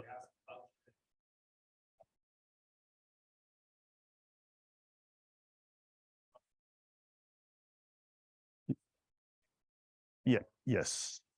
So yeah, that's a good, so we're going to come back to that actually, but so yeah, I guess question or yeah, is okay. So I'm in my function call stack. I declare a pointer. The pointer is actually statically allocated in some sense, right? So it is a type of variable. It has memory. It has a type. It has all of these things. So we statically allocate this pointer, and then maybe we point it to somewhere on the heap where we store a value. Right, so we make a call to new, we say new int 87, that returns a memory address on the heap, and now our pointer is pointing from our main stack frame to the heap. And if I don't delete it by the time this goes out of scope, well, this int pointer is just a local variable. It's statically allocated in some sense, and it gets deleted. And along with the memory address of this piece of memory, and this is one of the ways that we get memory leaks, right, is that we call new and we assign that to a pointer, and then that pointer goes out of scope and it gets deleted. But just the pointer gets deleted. The thing that it's pointing at does not, because we have to call delete explicitly. So yeah, but the scenario you described is one of the ways that you can get memory leaks. Yeah, which we will be looking at in a little more detail. So a pointer is a variable. As mentioned, it's a variable that just stores a memory address. And as a variable, you can think of it as being statically allocated, right? I can declare a pointer in my function, and that statically allocates a pointer variable, a piece of memory, and all of the things that go with it. The only thing it doesn't do is point to anything useful at that time. But why do we use pointers?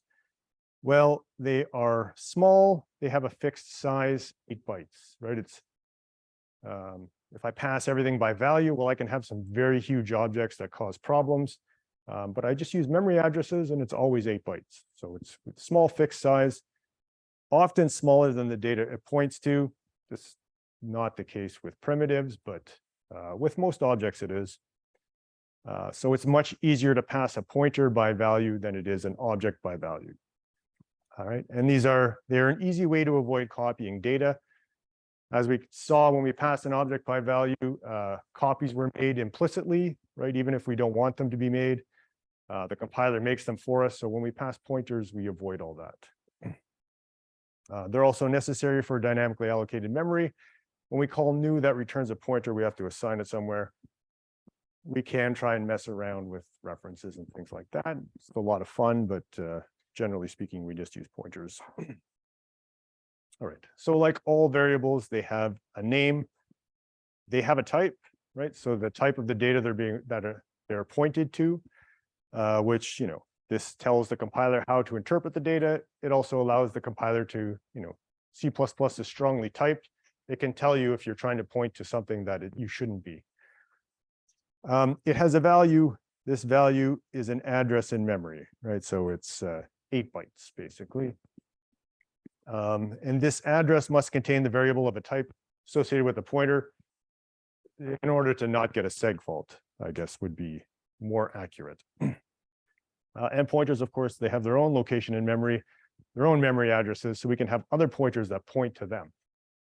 And then we can go down a whole huge rabbit hole of that.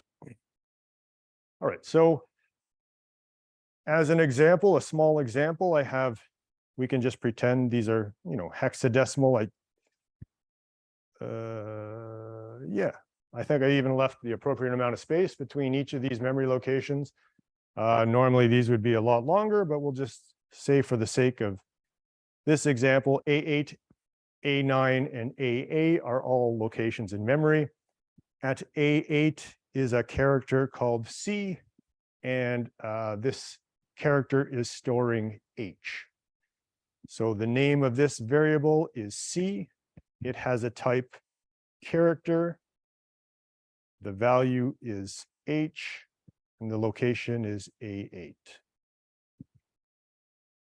And then at A9, I have an int called I. So the name is I. The type is integer. The value in this case is 42, and its location is A9. And then finally, I have a pointer, and this pointer is a character pointer, right? So when I declare it initially, well, it has no value. Or, if we are responsible programmers, we've assigned it null pointer. So let's put that down. Okay, so the name of this is CPTR, so character pointer. It has a type character pointer. Its value is at this point null pointer, and its location is AA. Okay, so these are 3 different types of variables I can declare, on some stack frame, let's say, and then I can start to manipulate them. I can say, well, my character pointer, I want it to point, instead of pointing at null pointer, I want it to point to here. So which value should I assign to this thing? Right, so this is, I'm going to change my value from null pointer.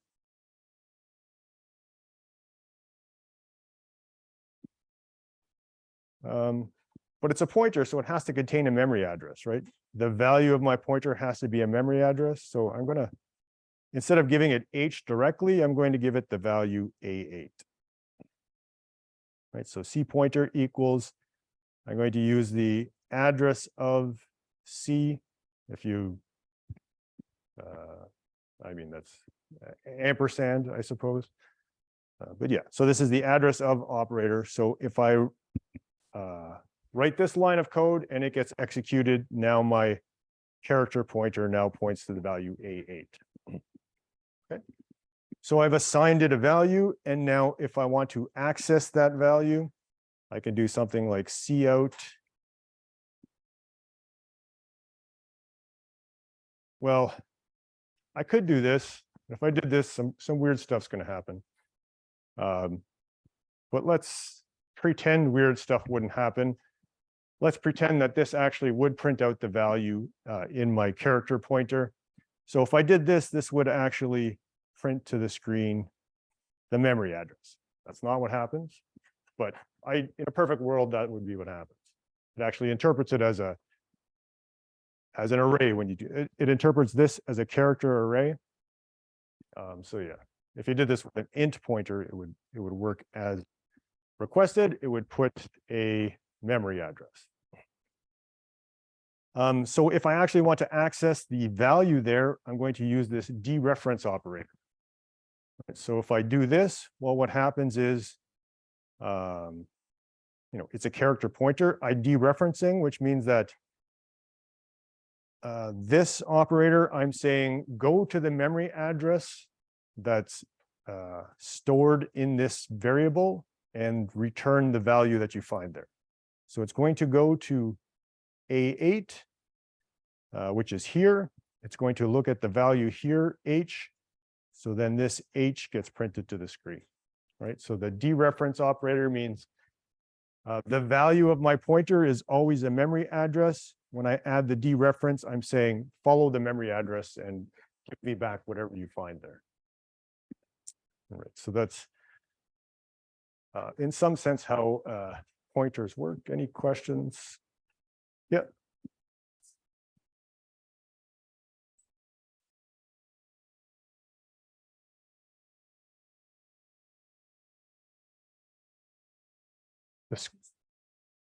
The scope, it's like a namespace, or I guess a namespace or a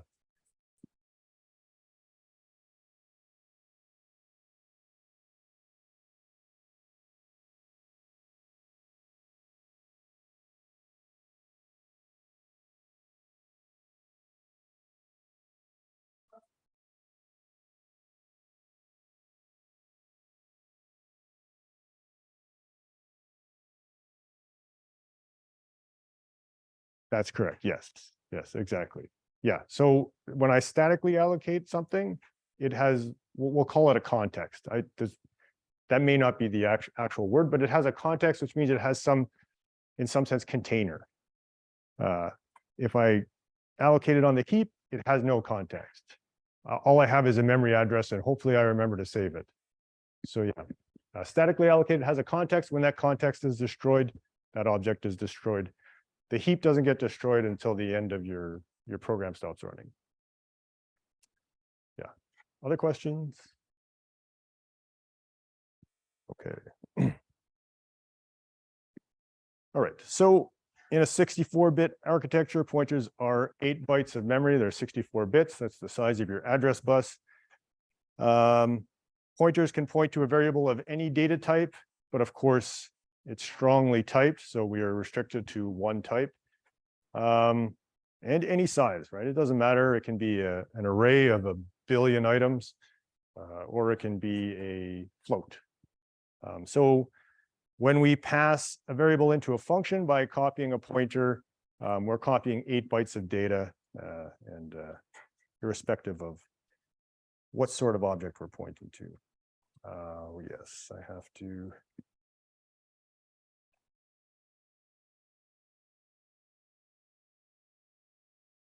Have to get that code.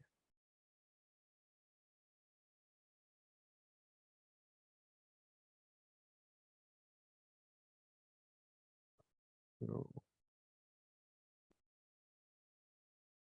okay.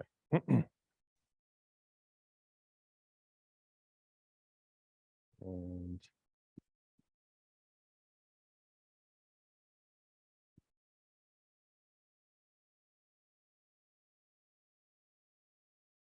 all right, perfect. Okay, so in this next example, we have something very similar to what we were looking at. We have a character C that has a value H. We have an integer I that has a value of 42, and then we have an integer pointer and a character pointer. We point the integer pointer to the address of the int and the character pointer to the address of the character. So And then there's the sum of function that tells us how many bytes this particular variable has. So the size of C is my character and the size of the C pointer. So we print all that out.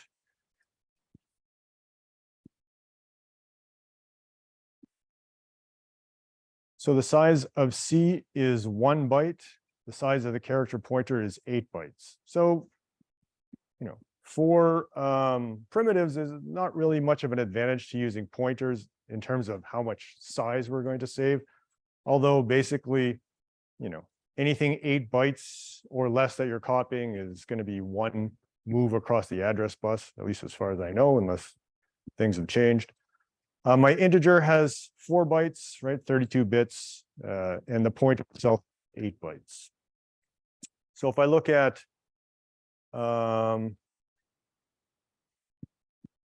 now I'm going to make a date object and a date pointer and a calendar object and a calendar pointer. Actually, let's start with the date object since we're familiar with that. So I'm going to say, well, the size of the date object and the size of the date pointer, I'm going to print them both out.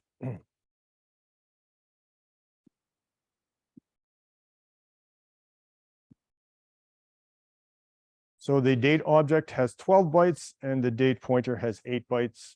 Again, it's not a huge deal, but now it's at least 2 trips across the address bus to copy this, whereas the date pointer is always 1. This calendar class that I made, didn't do much to it, but I did statically allocate an array of dates inside the calendar class. And there are 366 dates in that. So that means since they're statically allocated, they are allocated with the calendar. And if I make a copy, I have to copy all of these dates over. So now, when I compare the size of the object to the size of the pointer, so I have a calendar object, cal, and a calendar pointer, cal pointer.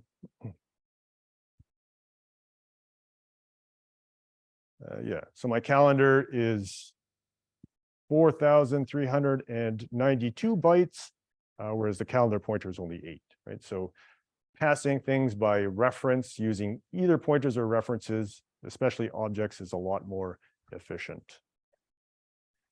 Okay, so let's yeah.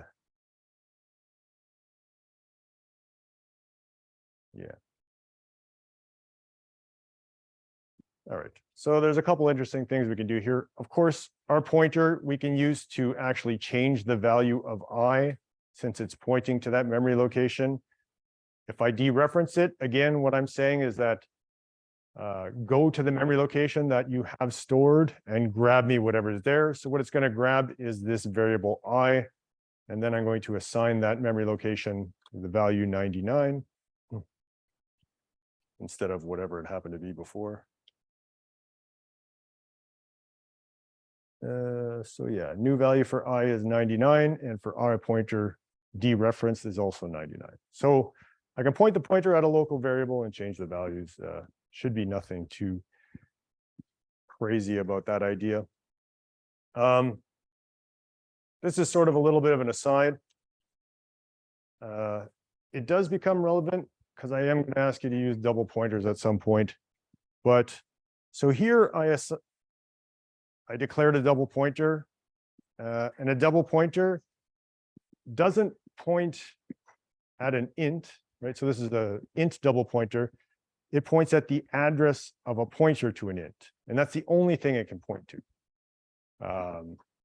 Right, so in this case, I take I pointer, I take the address, I assign it to this double pointer.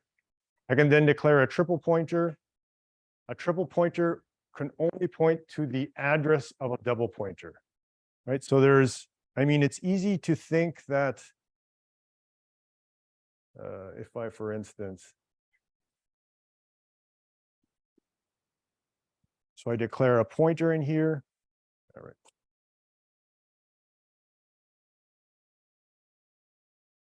An int pointer, this points to something, right? What does it point to? Well, it points to an integer that maybe stores 42. if I declare an int double pointer, it has a place in memory, it has a value. This value points to, well, what I think is often the misconception is that you would say, well, it points to a pointer, and then that pointer can point to a value. The thing is, this pointer you don't get for free, right? This double pointer points to nothing currently. So there's no way to assign it a value of 42 unless I have an intermediate pointer, single pointer. This will maybe makes a little more sense later on, but we'll come back to this idea when we get to double pointers. But for now, the C++ specification, I think you can go up to 12 pointers deep. So you can do things like, well, I have a double pointer, I assign it the address of a single pointer. I have a triple pointer, I assign it the address of a double pointer. Quadruple pointer, the address of a triple pointer, and then I can dereference my quadruple pointer 4 times and get back the value that is pointed at by my actual pointer. Oops, save.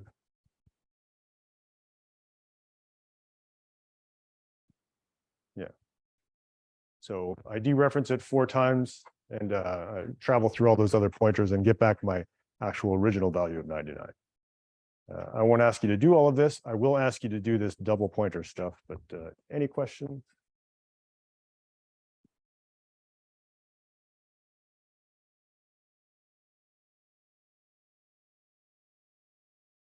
That is a good question.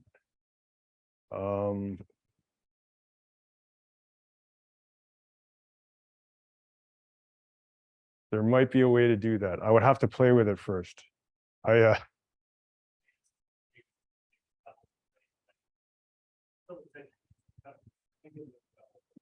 is kind of a double pointer, yes.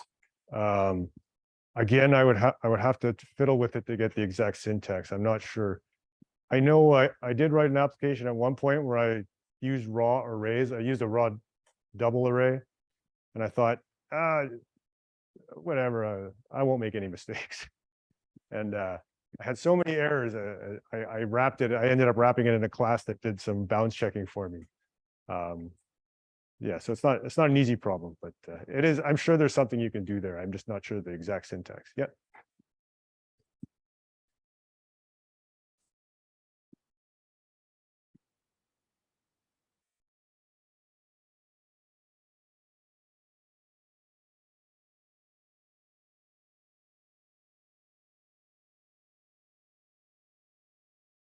You're saying a double, like a 2-dimensional array?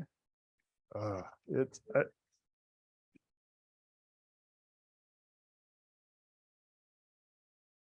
what it is actually it's an array of, like, let's say, yeah, I wouldn't even, I would have to, but what it is I have something that points to an array. And then I have an array of these things. That's what it is. So it's these can all be in memory, but each is in some sense a distinct array. They're all pressed together, of course, but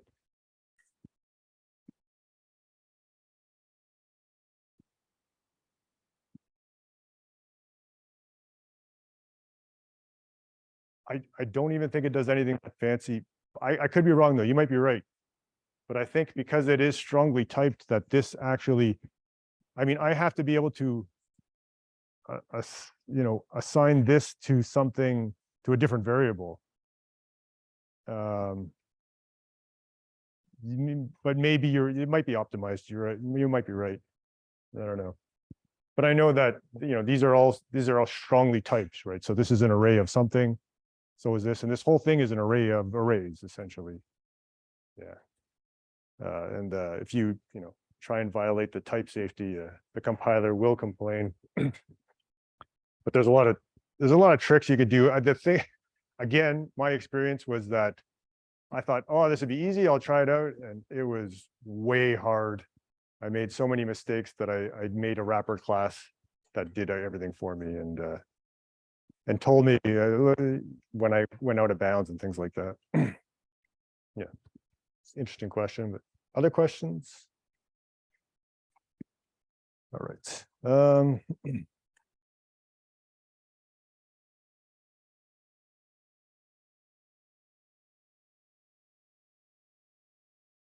Okay, so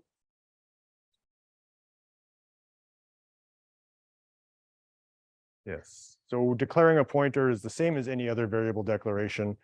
So we're going to specify the name and the data type. So a pointer variable declaration has the three components: the type, right? C++ is strongly typed, the dereference symbol to indicate that it is a pointer, and the variable name. So pointers can receive the value of the memory address of a variable or a system call of a new block of memory. Technically, an array is just a memory address in some sense. And then I can use the ampersand symbol. This is the address of operator. So it returns the memory location of an operand variable. In some sense, this returns a pointer, right? You could think of it as return the pointer to my integer b. Pointer and address they mean the same thing in this context. So yeah. So this is a dereferencing operator, and it returns the value stored at the memory address. Basically, I'm saying, you are a pointer, but if I apply this symbol, behave like a variable, then I can assign it values. I can use it in math equations. I can do all of those things. You can get null pointer exceptions if you're dereferencing a pointer that is set to null pointer, which is a good practice when you make a new pointer to not leave it dangling and pointing at nothing. This is not quite true, actually. This is true of null, which is almost interchangeable with null pointer, except that you can accidentally pass null in as an integer to an argument for a function, right? Whereas null pointer, because null is technically an int, but null pointer is of type null pointer type. So null pointer is safer, so that's what you should use. If you use null, that's probably be fine. It's good programming practice to check for null pointers pointing to null pointers, the same as in Java. Also good practice, don't leave your pointers dangling. Assign null pointer to them so that you can do these null pointer checks. Of course, both of these symbols have multiple roles because C++ nothing is ever easy. This can indicate a pointer. This can indicate a reference when we're using variable declarations. Anywhere else, this dereferences. This is address of. Of course, I can use them in math. I can use them as a bit operator, although I forget exactly. But they're overloaded symbols, so you have to pay attention to the context. And in fact, they're so overloaded that sometimes the compiler gets confused and you have to tell it that, no, this is actually a pointer, not a multiplication sign. Okay. Yep.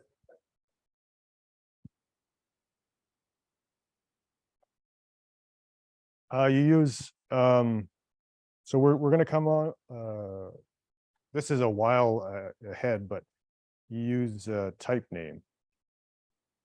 So you tell the compiler, because I might have something such as, well, specifically, what is it?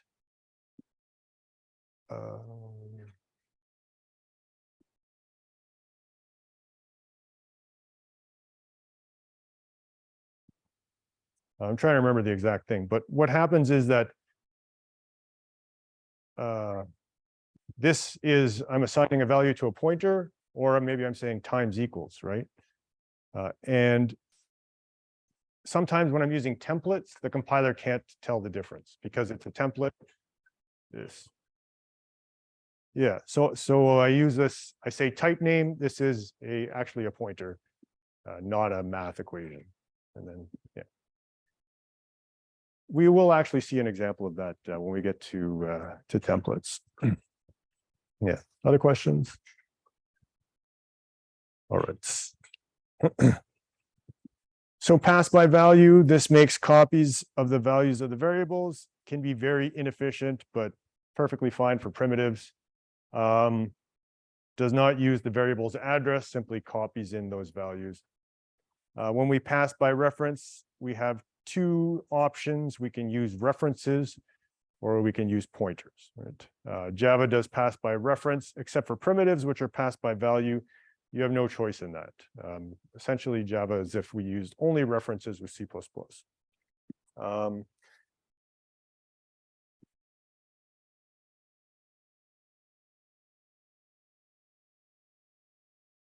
Let's see, do I want to do that? This is a bit of a review. I don't really want to dig too deep into it. This is code that we've seen before.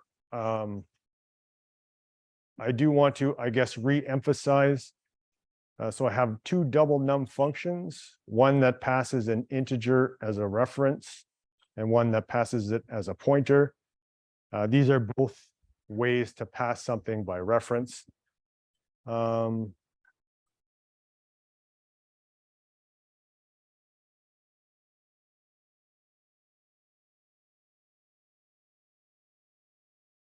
Yeah, actually, let's do this example. This is something you haven't seen before. So I have here our good old date class, right? Nothing too spectacular here, nothing you haven't seen before. And I have a calendar class, but in this case, I have done a few things with it. I've made a add date function, a get date function, a remove date function, and a print. But basically, all I want to do is I want to add some dates.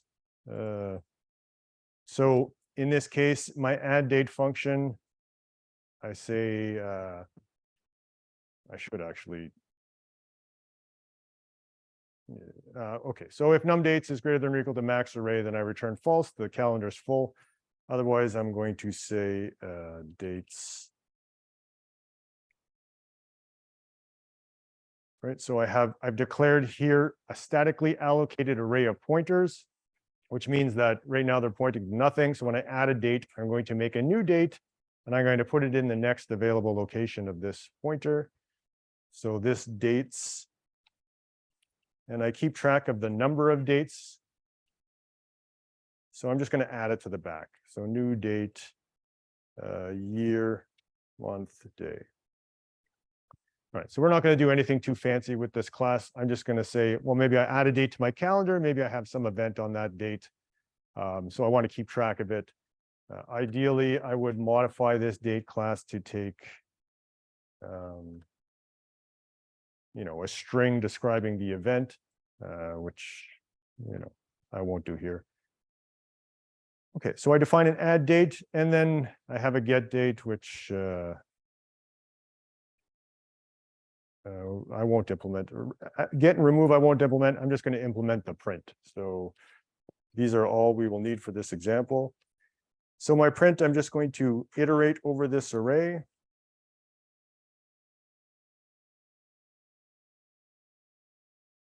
And I'm going to print out each of these dates. These are pointers now, so I need to use the arrow operator. Okay, so I have basically two functions in my calendar. I have an add date, and in my add date, I call on this new, and I have a print and a, as I go through the array, I print every single date. Now, hopefully, since we're talking about memory management, the fact that I called new inside this calendar should tell you something, and that's something that it should tell you is that somewhere in this calendar, hopefully I should probably call delete, right? And the natural place to call it would be the destructor. So yeah, while we're doing this, let's make this memory safe, right? So again, I called new inside my calendar class, which means that nobody else, I've added in 3 integers and I've turned them into a date internally, but I'm hiding that away from everybody. And since I'm hiding that, that means that nobody else has access in order to delete these things. So I better make sure to delete them. So yeah, I can just circle over all of them and delete them. Now, this is a statically allocated array of date pointers. I believe, pretty sure this is what I asked you to use in your assignment 1, which means that since this is statically allocated, the array will be deleted for me, right? It will be destroyed when its context is destroyed, and its context is this calendar class. So when the calendar is destroyed, this array gets destroyed, but not before I go through and delete all the dates, right? So this is when you're for assignment 1, if you wanted, I think it's 2 bonus marks for properly managing memory, then you probably want to do something very similar to this inside your classes that contain other pointers to other classes. Okay.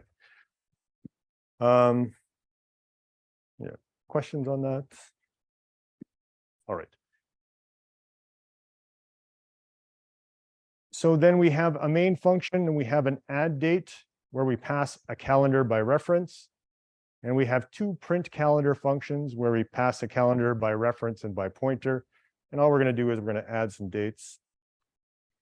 My add date function, I ask the user for a date. The user gives me a year, month, and day. And then I call calendar.addDate. I pass in those variables to this calendar reference that I passed in.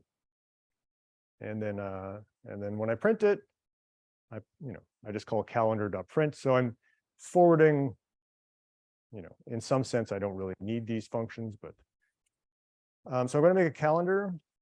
I'm going to statically allocate it. And then I'm going to add a few dates to it. So I'll say add date. I'll pass in calendar. I'll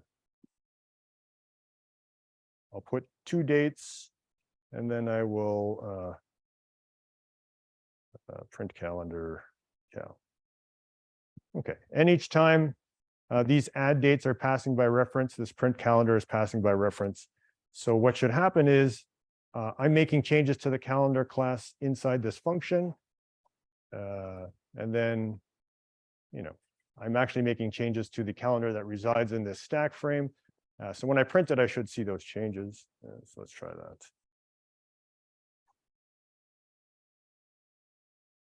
Oh, yeah. Oops.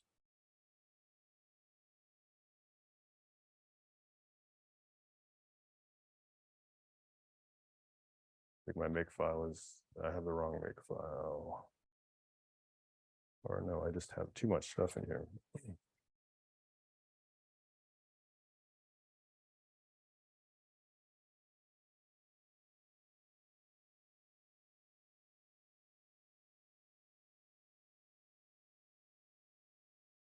All right. Made some last minute changes. I think that should do it. Nope.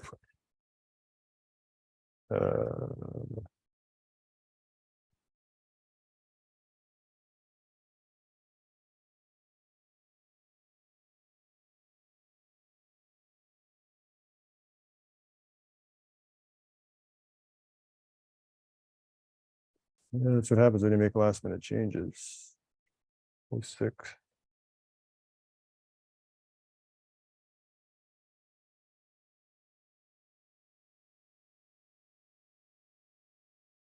Oh yeah, not yeah, the dependency. You're right.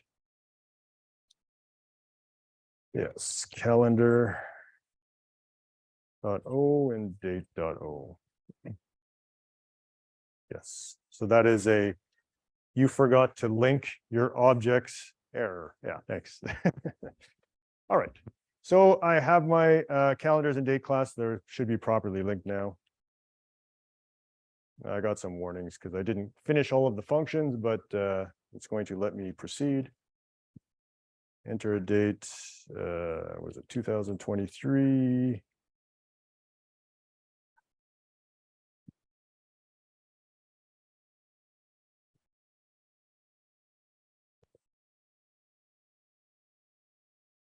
All right, so June 21st, December 25th. All printing all dates twice, but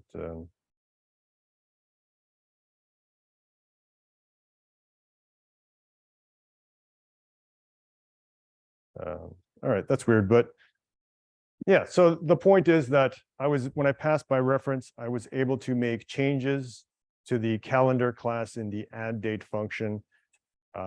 If I change this to pass by value,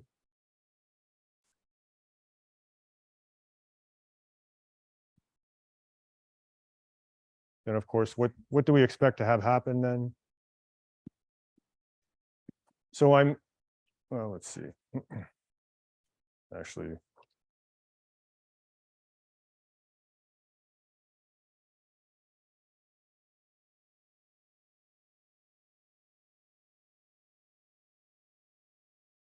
right.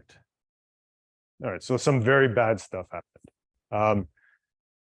I didn't even get as far as I thought we would. So when I did add date here, what happened is that we made a copy of the calendar. And then I tried to add the date. What exactly did happen? Printing all dates.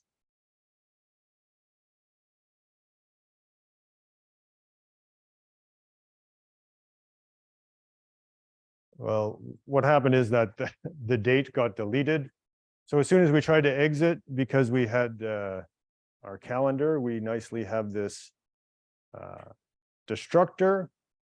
But of course, because I passed by value here instead of by reference, I made a copy of a calendar. I added a date to the calendar, and then when we returned from this add date, this calendar was destroyed, and the destructor was called, which deleted the date that I was pointing to. And then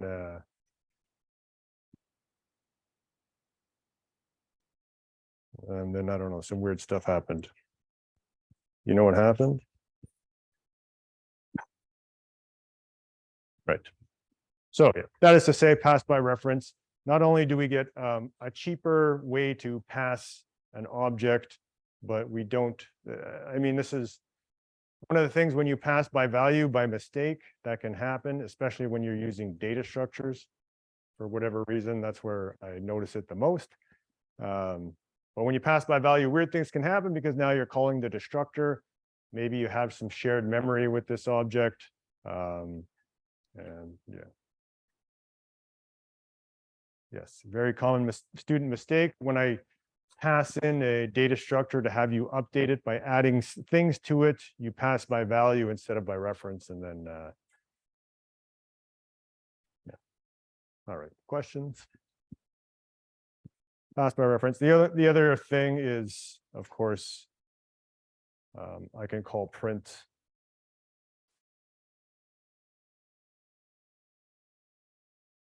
and I can pass in the address of my calendar, and this will simply call the other print calendar function here. Yeah.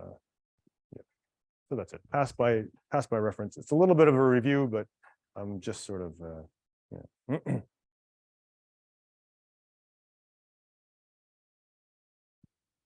Okay, so memory allocation is reserving a specific number of bytes in memory based on the data type. So again, static memory allocation, and I'm repeating myself again and again, but we do it by declaring a variable. The memory is reserved wherever it is declared. It in some sense belongs to that context. The memory is deallocated when the stack frame that contains it is popped off or the containing object itself is deallocated. Dynamic memory, we have to allocate using the new keyword and deallocate using delete. So what do we got? 20 minutes.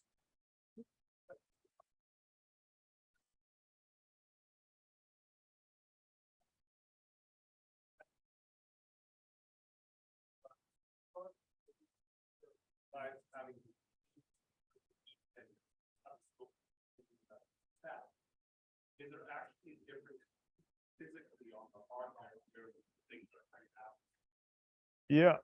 There is, so a lot of it is virtual memory, but one thing that does come up often is this, the stack is faster.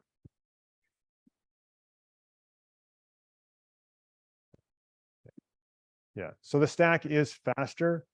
The reason being is that, so caching is big, right? So caching is, so RAM is your fast memory, but caching is your really fast memory that's close to your CPU.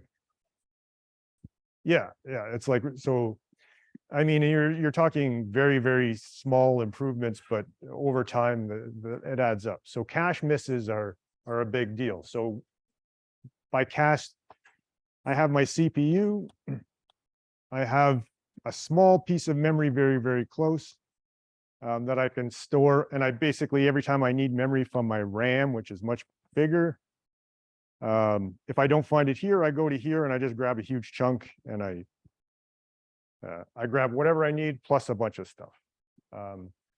So on the stack, I'm more likely to have my, I could probably fit a whole bunch of stack frames on here. So when I go to access memory that's on my stack, there's a good chance I'm going to find it here.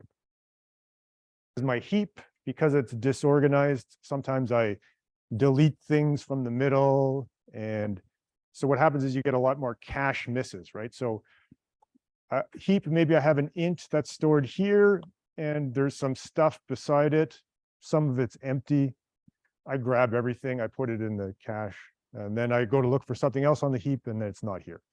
So I have to go again.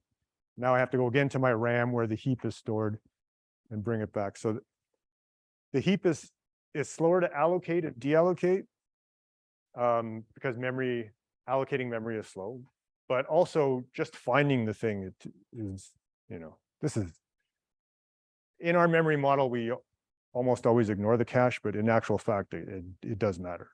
So yeah, the heap is slower to access, but necessary. The other thing I read about it, and I'm not sure because I read conflicting things. So your stack is fixed size. So you run out of stack space, you're done, right? So if you write you can write a recursive program that crashes your stack, it's not hard. But your heap, I think your operating system can request more memory for your heap. Although I've read in other places that it's fixed as well. So I don't know which of those is true. Yeah. What's that? What's the max size?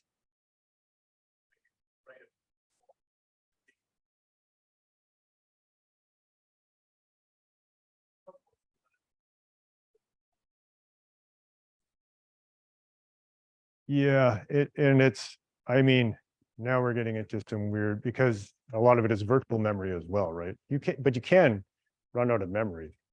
But it's harder these days because of everything, they're smarter about it, right? But the model, which I'm not even sure really applies anymore, but the model is basically you have your memory, this is given to you.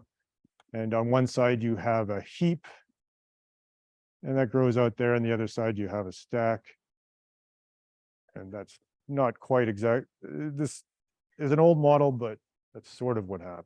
Yeah. The new model is they've applied machine learning algorithms and now nobody knows where anything.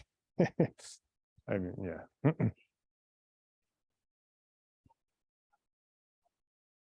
Yeah, exactly. It's whatever works the best in practice. That's what they do. Yeah. So yeah, but this is what it used to look like, and now it's virtual memory and stuff.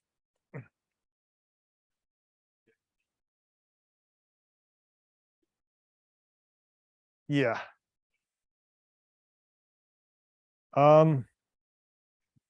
Yeah, that's a good question. So I don't, what's that?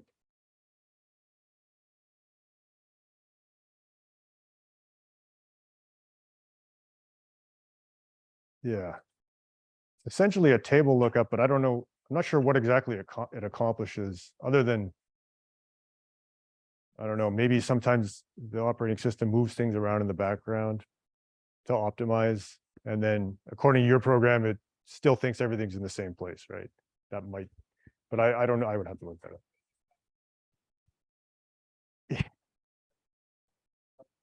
Yeah, it tells your program, here's what you got, and here's your heap and stack. Is this actually what's on the RAM? No, but this is the vision my program has. And then it, it says, well, grab me this piece of memory. It goes to a table and it grabs something else. But then, it gets cached, and now your cache misses might be because your virtual memory is fragmented, or I don't know. It's, yeah, at this point, now I'm making educated guesses about things that I could very well be wrong about. So other questions? All right. Cool. All right. No, I like these little C++ is a very interesting language, and if you have interesting questions, I really like exploring them because, well, I don't know. Sometimes these slides get a little dull. But yeah, memory leaks, C++ and C does not provide garbage collection. Memory leak. What is a memory leak? Did I miss something here? Yes, I did. Coding example P3.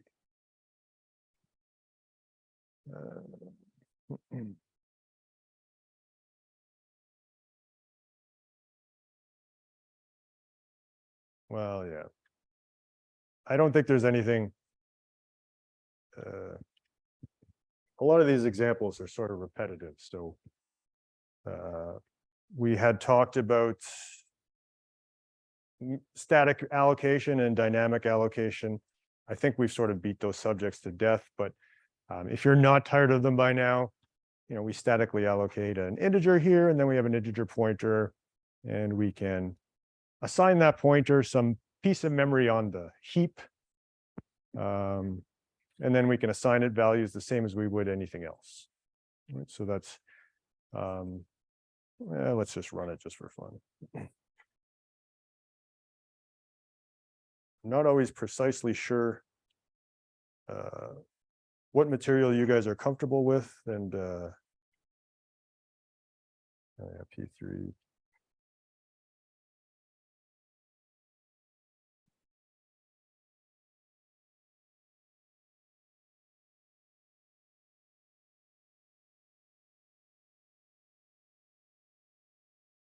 Yeah, all right.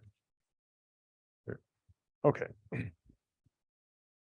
So P3, yeah, we statically allocated a integer X. So this goes on the stack frame in the main stack frame. We declared a pointer to an integer, which also is in some sense statically allocated in our main stack frame. But then we assigned this a memory location on the heap. And then we can treat that like any other variable. We can assign it a value by dereferencing it. So when I dereference my pointer, what I'm saying is follow this memory address and return basically the integer that's there. And then once I have that integer, I can assign it a value. It's an analogy. That's not really what happens, but so when I dereference this, it's treated like an integer. If I don't dereference it, it is treated like a memory address, right? So here I have an integer pointer P2. It's assigned a memory address on the heap, but I can also just print out that memory address instead of the value it's pointing to. Right. So this is the virtual memory address on the heap where this number 87 is stored. Whether that corresponds to an actual address or not is, again, that's a little beyond my pay grade, and probably depends on a lot of things like your operating system and your version of C++, and your compiler, etc.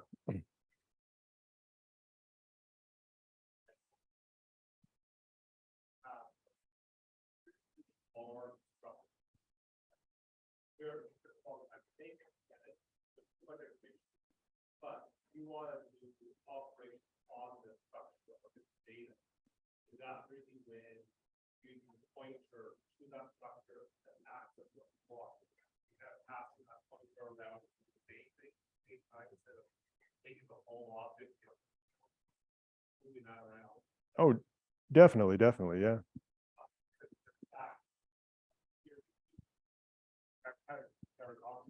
Yeah, well, again, the heap is only slower because of the cache. Other than that, if you have an address, it's an address, right? So if I ignore the cache and everything is a trip to RAM, then the stack and the heap are the same. Just the stack is better optimized. So if I pull that, I have a huge object and I say, well, I want to access it. It's going to pull it into the cache. So the first access is maybe a bit slow, but after that, it's going to be pretty fast.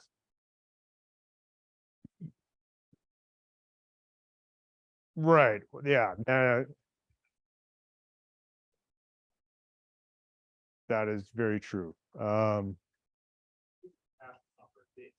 You would have that problem on the stack as well, though, right? Yeah, yeah. So if something's too big for the cache, then it doesn't matter where I store it. In the stack or the heap, I'm going to have the same problem.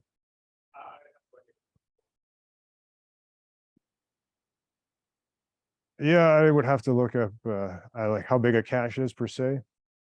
I know it. Yeah, I don't know. It's weird. There's like, and it's a power of 2, so you have to be careful with things like binary trees, because binary trees they induce cache misses a lot because of the way they're stored. But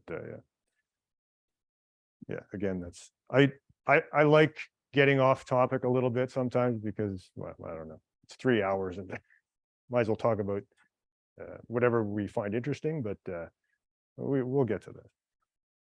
All right. So yeah, that's dynamic. So I guess one thing before we go, we'll look at a few ways to leak memory.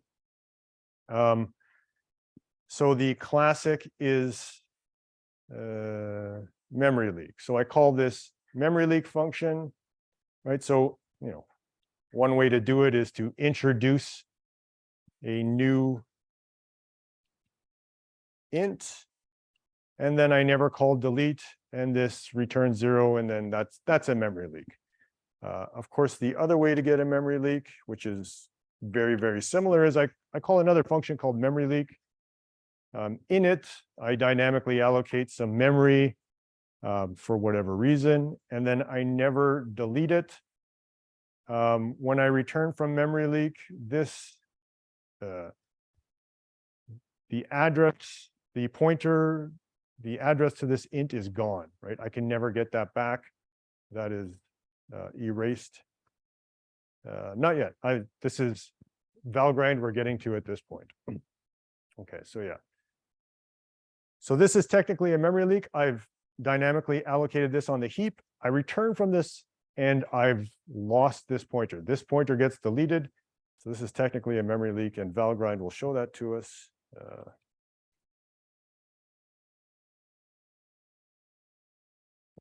Yeah, so